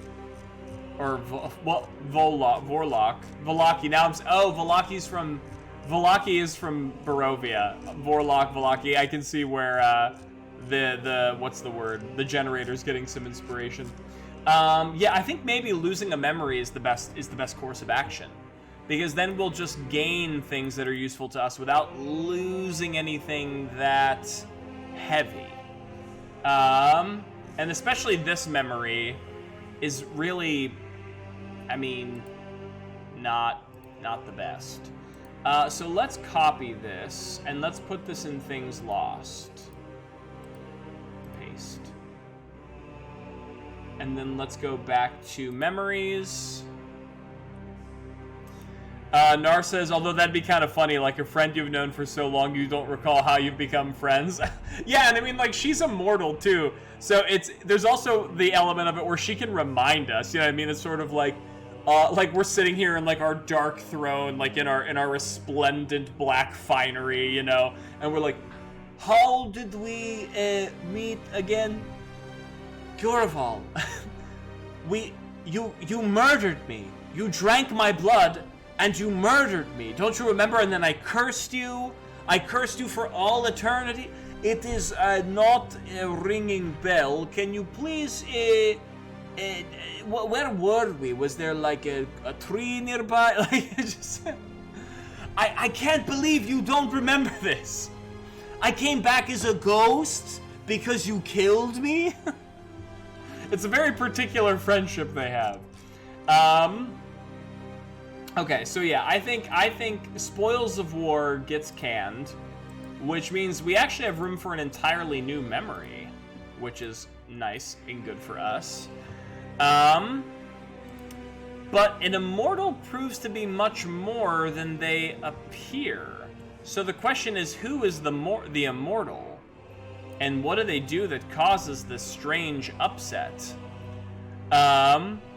Nar says, I've told you this so many times. God, that reminds me of so many interactions with my grandma. Yes, except Gyorin, the all-powerful vampire lord, is the one who is, like, not remembering anything. Alright, let's see. I'm going to roll, let's see if I get an idea from our 865. 8 is oppose. Wow. 65. Opposing intrigues. Okay. Opposing intrigues, I think, sounds like Milosh. Because Milosh was the bureaucrat, Vilosh was the noble, Vilosh was also the vampire whose motives we did not support. We threw in our lot in with Magdalena, right? So maybe Milosh, in sort of a comeuppance, if you will, right, tries to usurp some power from us, and yeah, I'm seeing like maybe they try to ambush us. We lose a memory, and if we lose a memory, I kind of feel like maybe we suffer some sort of like head trauma in the, you know what I mean? Like during the scuffle, this vampire battle, this vampire on vampire combat. Maybe we suffer some mortal, like, well, would be mortal if we were alive, head wound that causes like a traumatic press upon our memory, and that's why we lose it. But we gain a resource or a skill. Now, what would the skill be? I feel like the skill, because Milosh is a noble and a bureaucrat and you know, someone who plots and schemes, I think right now what we're beginning to understand is there is now politics involved in what we're doing, right? Now that we have a court, now that we have subjects, now that we have we now are an open figurehead and we are an open ruling, you know, body, that now plots and schemes are going to be concocted against us. And so I think, so that the skill of knowing that, the skill of understanding that, I'm going to say political intrigue. I'm going to parentheses say plots within plots, right? Because now we are starting to understand there is a game here, a Game of Thrones, if you will, that is happening here amongst immortals, right? If the mortal what's the word? Sovereignties are falling before us. It's only a matter of time before the immortals start jockeying for our position. I dig that. So this, I think, can also fit in those who oppose. Experience 2. Because I think this definitely marks Milosh as a... maybe, you know what? Maybe it isn't head trauma from a battle, because that's not Milosh's style. But maybe it's like a poison. You know, maybe it's some sort of like maybe it's like they try to create some sort of alchemical reagent with, you know, garlic and like silver shavings and like, you know, sort of like a balm that is like bane to vampires that we ingest during like a wine goblet that is soaked in blood. You know, we're like having our usual our usual little midnight sip or little midnight snack, and that's when we are like poisoned, quote unquote, by Milosh, and it causes our brain to go like fuzzy, but we fight through it. We lose a memory. I dig that. I like that Milosh is less of an outright combatant. Milosh is calculated. Milosh is, you know, is politics and plots and schemes. Okay. So, an immortal is more. Did I answer all the parts of the prompt? Is the question? Oh, my computer isn't that bright. Did I answer all the parts of the prompt?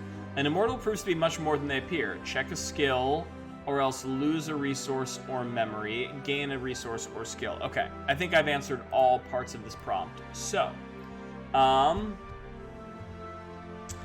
while let us enter the mind of Giorin, while holding small counsel with my advisor, my trusted advisor, Milosh.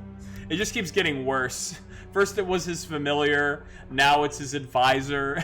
His entire, like, you know, inner circle is imploding around him, which I guess happens after you rise so high in the you know, the dark world of vampires. While holding small counsel with my trusted advisor, Milosh, I sip upon a fine vintage of blood wine. Nar says trusted advisor. Exactly. Well, not anymore. Fine vintage of blood wine.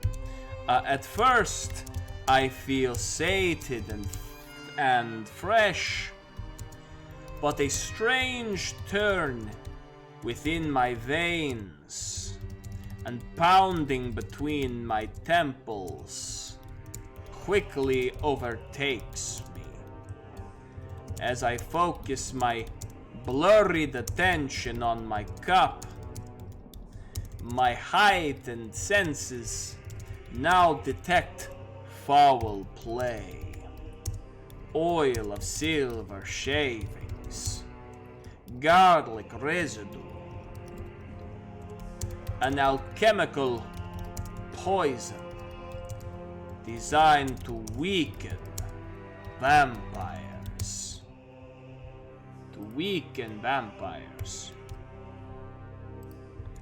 Confused and in my reduced state, I hardly have time to accuse Milosh before they pounce.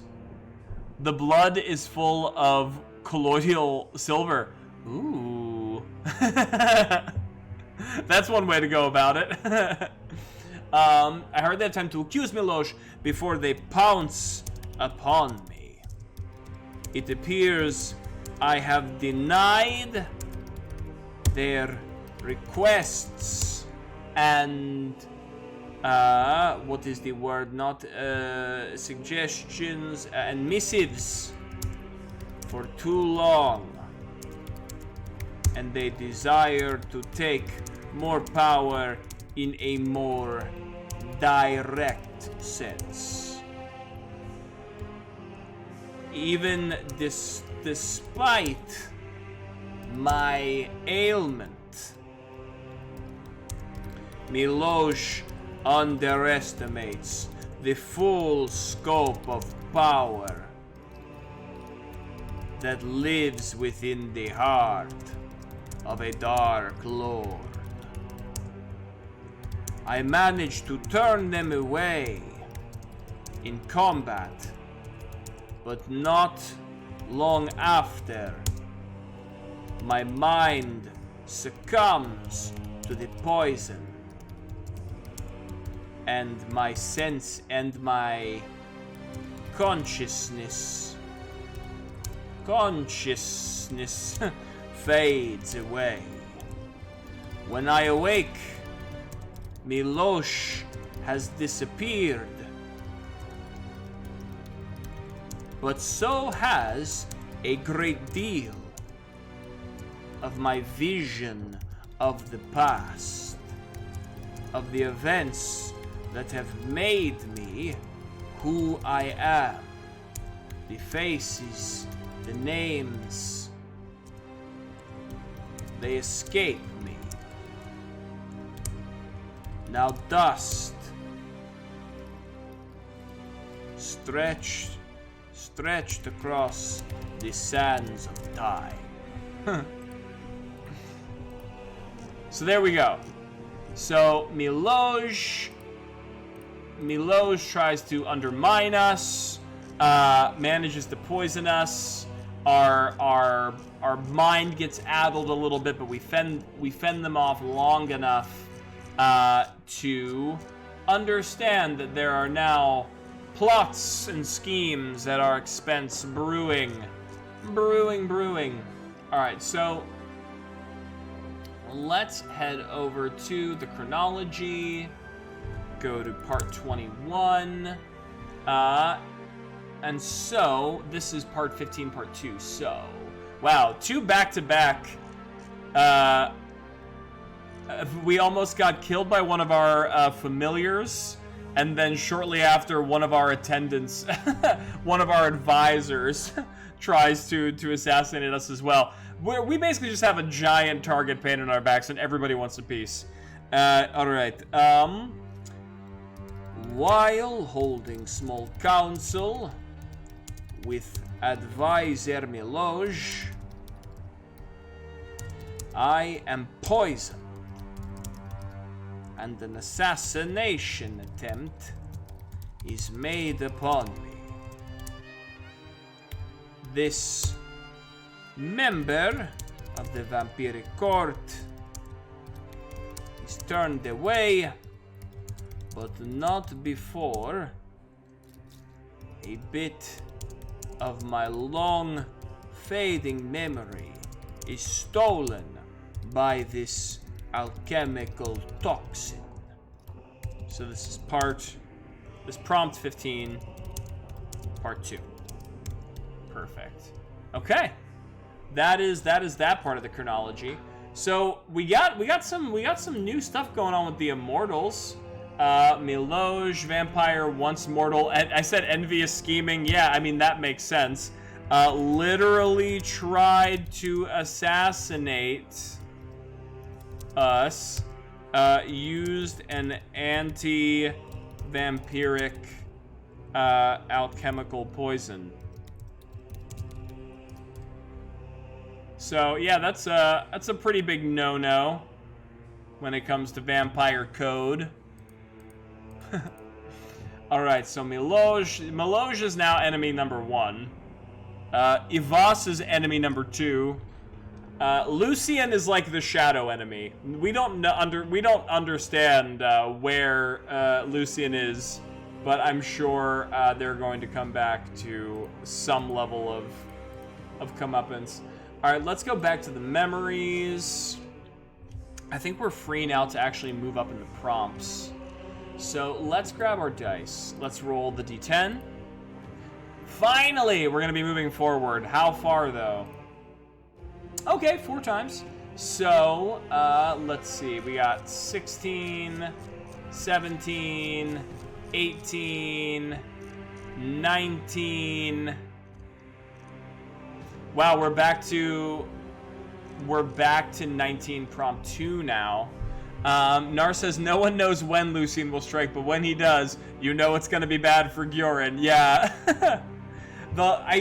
It's just so fitting that the last survivor of the hunters, the order of hunters, is like out there somewhere, just biding their time. It's so fitting. You scheme while your friends make war on one another. Manipulate the conflict to destroy any character. Ooh, that is interesting. I mean, you scheme while your friends make war on each other. I mean, in terms of friends, I mean, I feel like it has to be Milosh, right? Like, we haven't seen Radhu in a really long time. And I don't think Radhu is like... And Marzana is kind of... Oh, wait, why don't I have characters? Oh, I do have the characters here and there. Interesting. Valeria the Vengeful Ghost should also be in... Well, now she's not so vengeful. Ghost from the Past. I had them listed immortals in both places, but there's really no reason to do both. Our friends make war upon each other. Manipulate the conflict to destroy any character. I mean, we don't know about Lucian, so we can't destroy them. Ivas, I don't think, has the capabilities of waging war alone right now. And they are specifically saying friends, right? And so to me, even though Milosh has just attempted a coup against us, that is like the closest thing I can think of to have warring friends, right?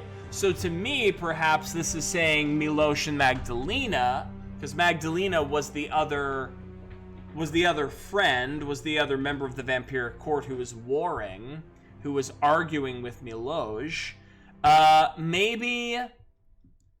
Maybe that's what it is.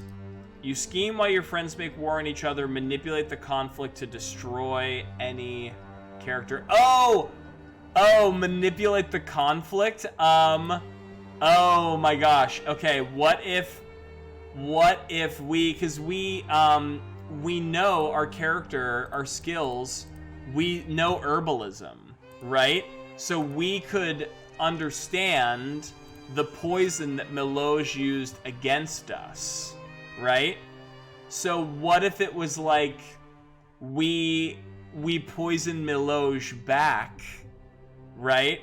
But it would the way that I see it, because Magdalena is the one that is waging war on Milosh in our name, is, oh man, okay, I see it. So us manipulating the conflict, right, is giving Magdalena an edge to win the fight between the warring aspects of the Vampiric Court between Milosh and Magdalena. So, you know, Magdalena shows up. She's a warrior like us. She's a soldier. You know, she's fighting through these other vampires, and she's like cutting through them with like a level of efficacy which is just like staggering. You know, Milosh is like, how is this possible? Blah blah blah blah blah. She drives like the sword through Milosh, which, like, you know, obviously would really suck even if you were a vampire, but like wouldn't be fatal, right? It would just be like a very painful thing. But like Milosh feels that in that moment it is like a dire wound, and when she pulls out the sword, he can tell that it has been coated in the same poison that he tried to use against us, because we figured out the formula and we replicated it, right? And so, like, as Milosh is sitting there, like, bleeding out, and, like, the poison is, like, overwhelming his wound, and he can't, like, overcome it, you know, Magdalena gives him one of those ice-cold, super badass lines, like, you know... Whoa! Candy Bear, thank you so much for the raid. Wow, 22 people. You are all so appreciated here. Thank you so much. I hope you like Halloween-themed solo role-playing games, because that is what we're doing. But what if the moment is Magdalena? I heard there was some tabletop RPG happening in here.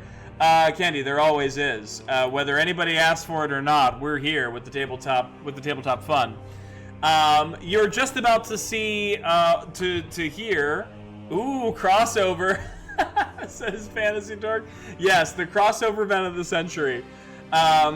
Yeah, so what if Magdalena uses the anti-vampiric poison, the chemical that was used, that almost took our life, coats her blade in it, runs it through Milosh, and then as Milosh is, like, bleeding out, the wounds are succumbing to the anti-vampiric poison, she gives him one of those ice-cold lines, like, Gyorin sends his regards. You know, very like Game of Thrones.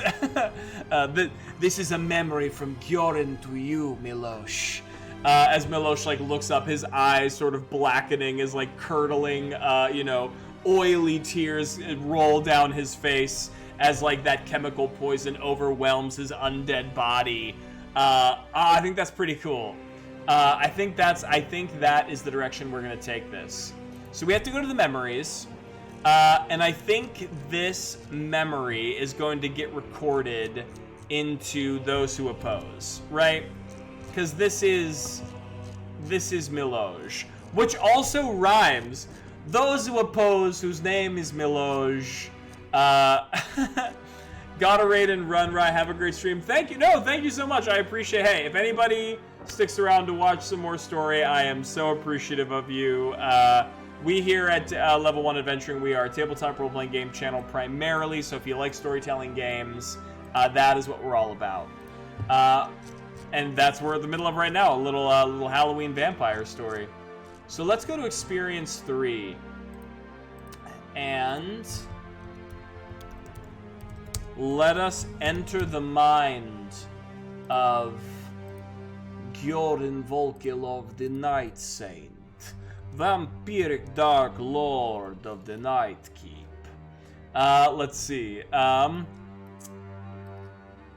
The winding plots of the treacherous Milosh slither their way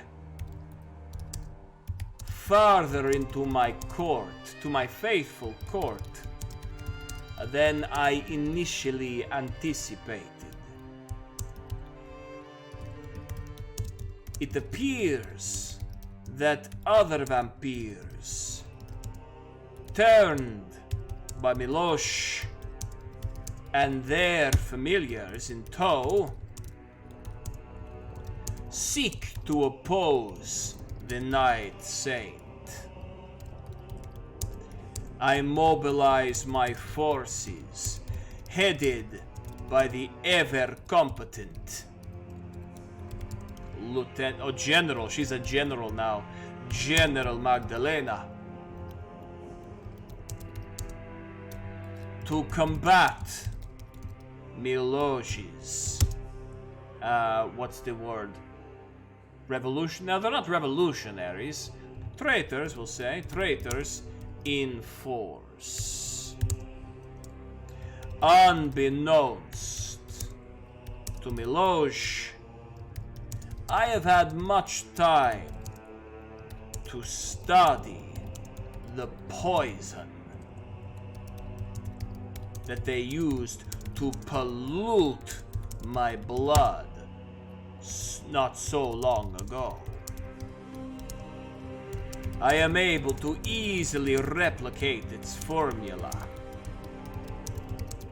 And improve it, of course. And improve it. Fantasy Dork says Rebellion. Rebellion could fit. I feel like this kingdom has already gone through one rebellion. Everybody just wants to get Gyoran out of power, but we won't have it. I am able to easily replicate its formula and improve it. And in cover of darkness, ensure that Magdalena's trusted blade is coated in a fatal dose. The Melosian rabble, I'll call them, are unprepared for this concoction and are cut down in droves. Milosh is horrified as his numbers are squandered, and even more so when Magdalena's sword is run through his wretched gut, and he himself is subject to the same venom that he befouled my sacred body with, as his vision clouds in oily tears. Magdalena smiles down upon his withering, soon-to-be corpse.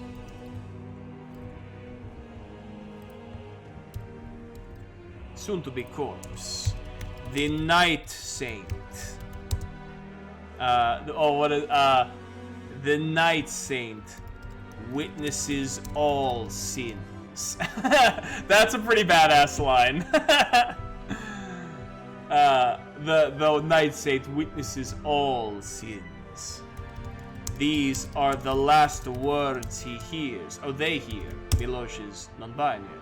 The last words they hear as their soul, immortal soul, fades away into oblivion forever. Hell yeah! The Night Saint witnesses all sins. I think that's pretty badass. Excellent. Well, Milosh, you weren't around very long, but you did what you had to do, which was serve as an excellent foil to our main character here. So, I feel like that line would be echoes within the Night Saint's cult. The Night Saint witnesses all sins. Oh yeah, absolutely. That is like definitely part of their mantra. The Night Saint witnesses all sins. It's definitely, yeah, like a cautionary tale. Excellent. Okay, well, Milosh, I think for now, unless a prompt one day resurrects you, I think we can officially copy you and erase you, and I think we can put you in Things Lost. You are officially a character who has been eliminated. What's the other? Slain by Magdalena using Milosh's own poison. Well, Milosh, sorry. Actually, I'm not sorry. You tried to kill me first. This is just one good turn deserves another, you know? We still got a skill out of it, and we eliminated a rival out of it, so I ain't mad. So the only immortal that we have on our court so far that is still on the court in our court is Magdalena. I really hope there's a prompt that says, like, we start a romance with the character. I feel like Magdalena would be such a cool bride, like a vampiric bride for for Giorin. Like, she's like a badass warrior vampire who has like slain someone for our honor. Like, that would be such a cool ship. I ship them is all I'm saying. We'll see if it happens. But let's see. We're gonna go back to... Oh, I should add that to... I don't think I added that to the chronology. Nope, 22. This was prompt 19.2. 19.2. A Fantasy Dork says simp. Listen. We know that... if we have learned nothing from the Baldur's Gate 3 playthrough, it's that, like, you know, we love a warrior babe. We love a shadow... We love a faithful warrior babe. We love a Shadowheart. We love a Magdalena. Nar says either that or a Mortal Bride, then you could potentially get an Alucard type character. Ooh, that's true too. Yeah, that'd be interesting if... I mean, considering, gosh, all the horrible things that Giorin has done to the population of mortals here in Old Strigavall, that would have to be a tall order, but it could happen. Also, Bazel. I'm warming up to Bazel. You know, she's not goth enough. You know, Shadowheart is just goth enough. Maybe it's because her name is Shadowheart. We'll see. We'll see if we get any. Although I will say Lae'zel is more metal. She's way more metal than Shadowheart, and you know that's good by me too. Okay, let's take a look here. Let's add this prompt to the chronology. It says stand aside, cowards. Wow, that's weird. The mod didn't like the word cowards? Come on, mod, chill out. Alright, so let's see here. We're adding this to the chronology. This is prompt 15.2. Our faithful General Magdalena marches our forces against the rival Milosh. The rival Milosh's Vampiric Court. Using my knowledge of herbalism and alchemy, I help what's the word? I help empower her blade with the same vampiric bane that Milosh once tried to fell me with. In a twist of poetic justice, it is Magdalena's sword, coated with their own poison that finally snuffs out the afterlife of Milosh. And this is prompt 15, part 2. Excellent. Oh, sorry, part 19. I don't know why I said 15. 19. I can count. Mod is anti-monster lover, I guess. Well, then Mod needs to get with it. Because we know our stance here. Memories. Yeah. Okay. Skills. Chronology. 19.2. 19.2. Perfect. Now let's take a look at... I think that means we can go back to our prompts. We can move forward in the story. Let's take a little look at our dice. And for those of you who are just joining us from the raid, this is a good part to introduce you to what we're doing, if I can breathe. This is 1,000-Year-Old Vampire. It is a single-player solo tabletop RPG. It is a journaling styling game where, depending on the roll of some dice and the prompts that are delivered to you from those dice rolls in this guidebook, you craft the story of a vampire, their entire life, or I should say afterlife, their undeath, from the birth of their vampiric journey to the very end of their existence. This story will take you to their death. That is the point.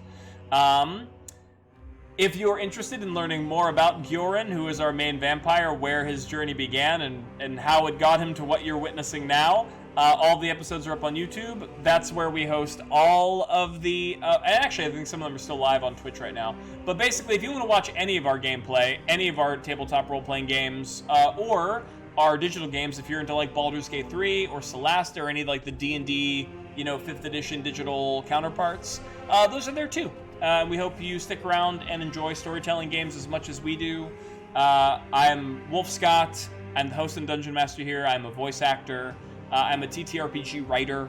I'm a co-author on a couple of titles, which I still have to announce on our Discord. But yeah, we'd love to have you, so stick around. Okay, so I'm gonna roll some dice. Roll d10. Ooh, 9 is high, 9 is good. 9 feels like we're moving forward. I'm gonna roll a d6. Yeah, we definitely are moving forward.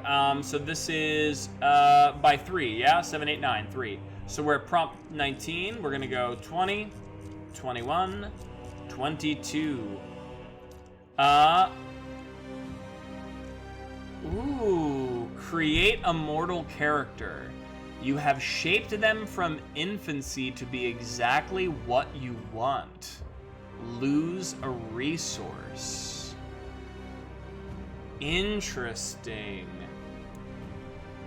We have to create a mortal character who is serving a purpose, and we have to lose a resource to do this. So what are our resources here? The Shadows of Vorlock and the Expanded Borders.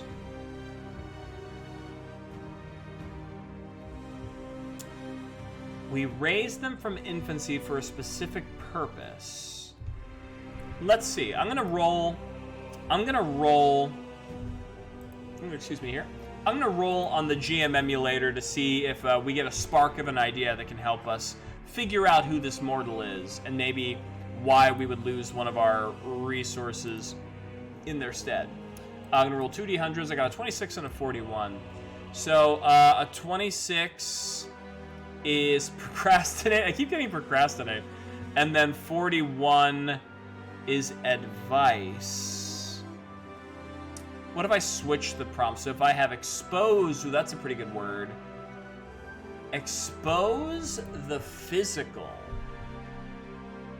Expose the physical. Ooh, now that is a very interesting idea for a prompt. We gain a mortal that we shape from infancy that exposes the physical. I kind of feel like maybe... I don't know why a single person would make us lose our expanded borders, right? So I feel like the resource that we lose is not our expanded borders. But perhaps the Shadows of Vorlock... Ooh, okay, I have an idea. So we're losing this resource. Obviously, we have been at war with many of our neighbors since we have risen to power. It is the reason why we got into conflict with the Vorlock in the first place. The mortals are fearful of vampiric reign, as they ought to be. So, what if knowing this and sort of seeing the long-term ramifications of having like all of these mortals fearing a vampiric ruler, what if we take a member of the Vorlock, like the mortal Vorlock, the subjugated people that we absorbed into our kingdom, right? And what if we say, all right, if you humans think that it is better to be overseen, like you don't want to be overseen by a vampire, we'll give you like a ward. We'll give you a human ward, which will serve your, like, it's kind of like a ploy. You know what I mean? Like, yes, of course, you're fearful of being under vampiric rule. We would never want to start war with you again. Here, have a mortal who will represent your interests as part of my court. But obviously, we have shaped them from infancy to be exactly what we want. So they are essentially like a loyal familiar to us, which is just playing on all of the fears and all of the desires of like an unruly mortal populace, and like giving them the facade that they have a fair ruler, right? That it's like, oh no, the humans outnumber us. Like, we definitely don't want any more war with you. Please let us extend this political alliance with like the old aristocracy. But really, it's just a plant that we have put into place to like be our mouthpiece through a mortal. I like that idea. Fantasy Dork says Mod is anti-monster lover. Nar says Mod must go through monster-loving re-education. Yeah, this is 2023. Let people be horny for monsters. Listen, if Baldur's Gate 3 once again is any indication, we are making strides there. Let's roll a couple of things for the identity of this ascended mortal. I'm gonna roll d6. Oh, okay, so we have a lady mortal. And what is this lady mortal's name? This lady mortal's name is... have we used Oksana yet? I like that. Let's go to characters. I don't think we have. So this is Oksana. And Oksana is a... Oksana is a loyal familiar raised from birth. We'll say sculpted by birth. Sculpted from birth. Okay. So Oksana is a facade, a mortal on the Vampiric Council, quote-unquote, serving mortal interests, right? So this is like, oh, we've depleted ourselves in war against the mortals. We no longer want any trouble with you. Here, we will ascend one of your nobility, your old nobility, to a throne. Yes, you would like that. And the whole time, Oksana is like our puppet, right? I think that's pretty cool. And that's why we lose the shadows of the Vorlock, right? Because now the Vorlock sort of it regains sort of an independence. Obviously, they are our subsidiary to a degree, but they gain a little bit more of outward independence from us. I think that's fun. All right, so let's go back to the memories. Ooh, where would this fit in on the memory scale? Well, it wouldn't be under those who oppose. And it wouldn't... Oh, it could be under the March... Yeah, this is under March of the Night Saint for sure. For sure, this is a big play by the Night Saint. This is a huge play by Gyoran to secure his rule as Night Saint for sure. Yeah, I think that is where this goes. Experience 3. Let's highlight. Let's... Red. Nar says like a puppet king or more of an ambassador that's just there to appease those that want one. I think more the latter than the former, right? I don't think that Gyoran's ego would probably allow anyone else to be called like a regent or a queen or a king or a sovereign, right? But I do think that they do afford them a level of control and like noble purpose. A go between the mortals in his rule and like the vampiric nobility, right? So I think it's definitely more of an ambassador, a fluff position, an ornamental position At least in terms of actual function. The humans probably think it is far more weighted. Exactly. He's trying to appear humble, but not that humble. Like you still have to know your place. I can and will eat you. I am Vampire. I am the Dark Lord. I am the Night Saint. But if you want, you can, I don't know, hold a town hall. You could talk about zoning for parks and campus. That is your business. You do that. I'll worry about all of the blood sucking and the territories and, you know, your undying allegiance. I'll worry about that. You can, you know, worry about the water filtration. I don't know. I don't know what you mortals worry about, but you can handle that. That's Gioran, more or less. Alright, so experience 3. Let us enter the mind of the Night Saint, of the Lord of New Gjorival, the head of the Night Keep. Despite our many successful campaigns against the realms of mortals, they remain unruly.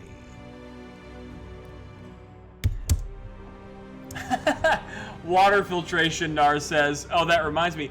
2 hydrates. Well, how can I say no to you, Nar? How can I deny you?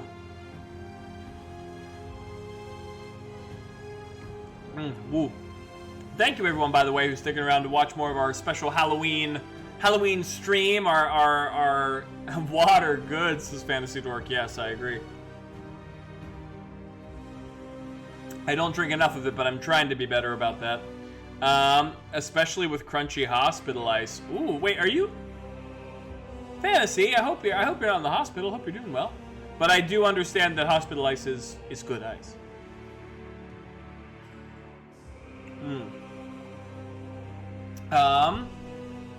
Despite our many, what did Bean say about the water? Oh yeah, stay hydrated, adventurers. No, I just go every 8 weeks. Oh, okay. Well, I hope those are going well, and I'm glad you are, you know, not there now. Happy to have you here. Despite our many successful campaigns against the realms of mortals, they remain unruly and unwilling to fully bend the knee to the Church of the Night Saint.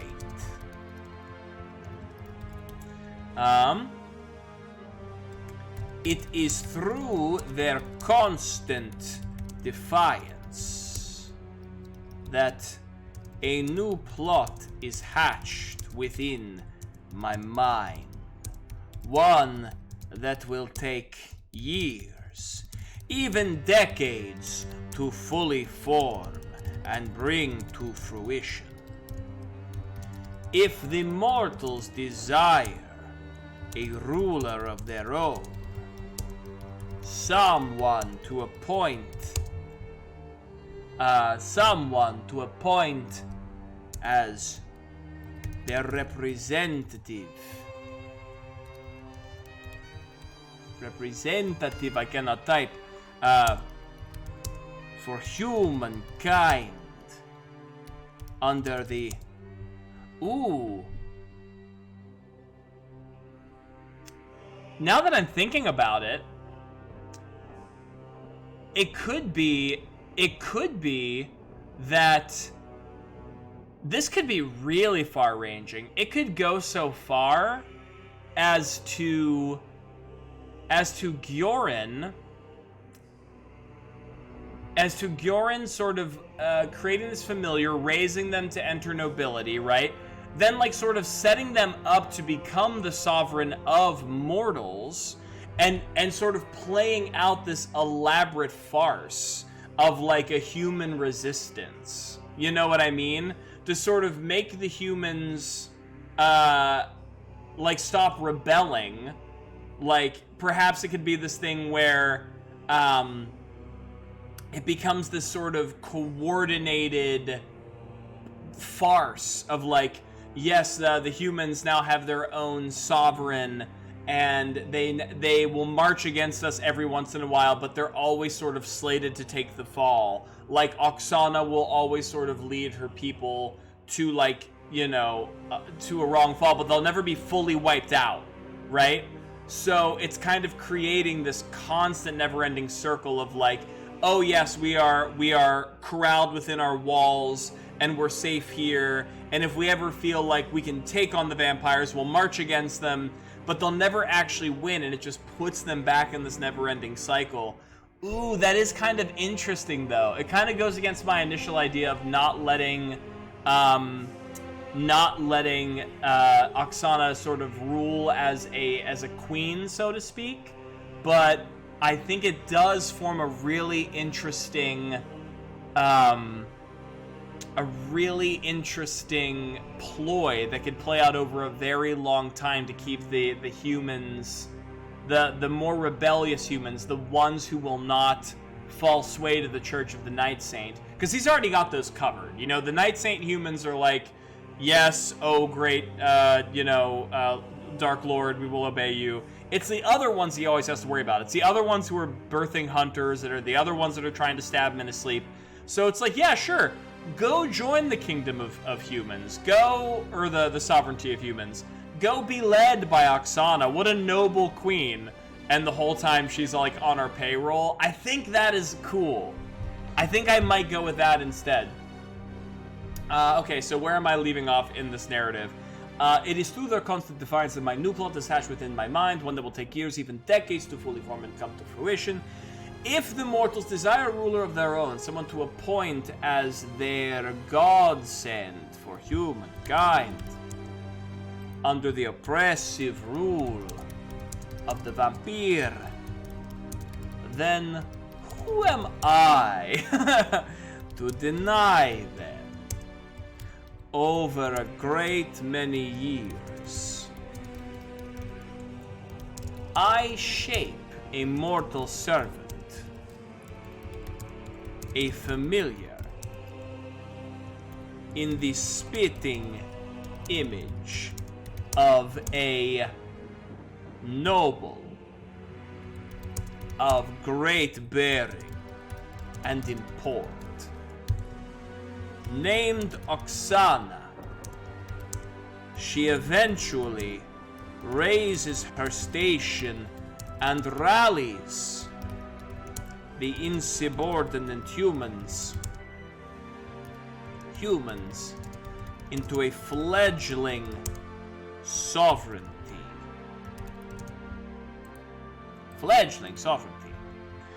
While these humans believe that they have found their savior, who will campaign against the vampiric scourge in the name of their survival. In truth, Oksana is my humble servant. Her campaigns, her marches against New Gjorival are nothing but an elaborate game played between us. A farcical play. Farcical? Is that how you spell it? Seems like it. An elaborate. An elaborate. I cannot spell. Wow, I'm really doing a great job. Elaborate game played between us. A farcical play that constantly keeps the mortals corralled and their angers measuredly quenched. We coordinate their losing struggles and continue to feed on them under the guise of their own well-ordered protectorate, under the guise of the defense of their own well-ordered protectorate. we have secured by cover of darkness a level of stability we have not seen in decades. There we go. I dig that. I think that's pretty cool. So let's go to characters. We've already added Oksana. She's the loyal familiar sculpted from birth, but it's a facade. Immortal on the Vampiric Court. Oh yeah, serving mortal interests. So let's go to the chronology. Let's enter part 23. And so what was this prompt here? This was 22 part 1. So just as a brief recap, we shape a mortal servant from birth to be the perfect human ruler. Her name is Oksana, and she plays the role of savior of humanity well. We use her strength and charisma to keep the mortals satisfied, believing they repel the strength of New Gyorivol. It is a losing game they are playing out over the length of their short, inconsequential lives. And that is prompt 22. Nice. Okay. So now... Narcissus, I don't know why it's starting to buffer now after I got so far so fine. Ah! It is cursed. You are cursed, Nar. I do not know what to tell you. Yeah, let's see here. I'm tempted to do... We'll do maybe one more prompt. How many have we done? 1, 2, 3, 4, 5, 6. We've done 6. Yeah, let's do 7. 7 is the divine number for repercussions. That's what this game is all about, right? Yeah, let's take a look. As I splash water in my face. Alright, let's go back to our prompt, our dice page. Let's roll a d10. Let's roll, okay. On the low side, let's roll d6. Yep, we're going back 1. 21. You are trapped outside when the sun rises and take shelter in some place you are not supposed to be. A child discovers and befriends you. Create a mortal character and record a humanizing experience. Interesting. Why would we be trapped outside when the sun rises? We have a pretty good hold on everything.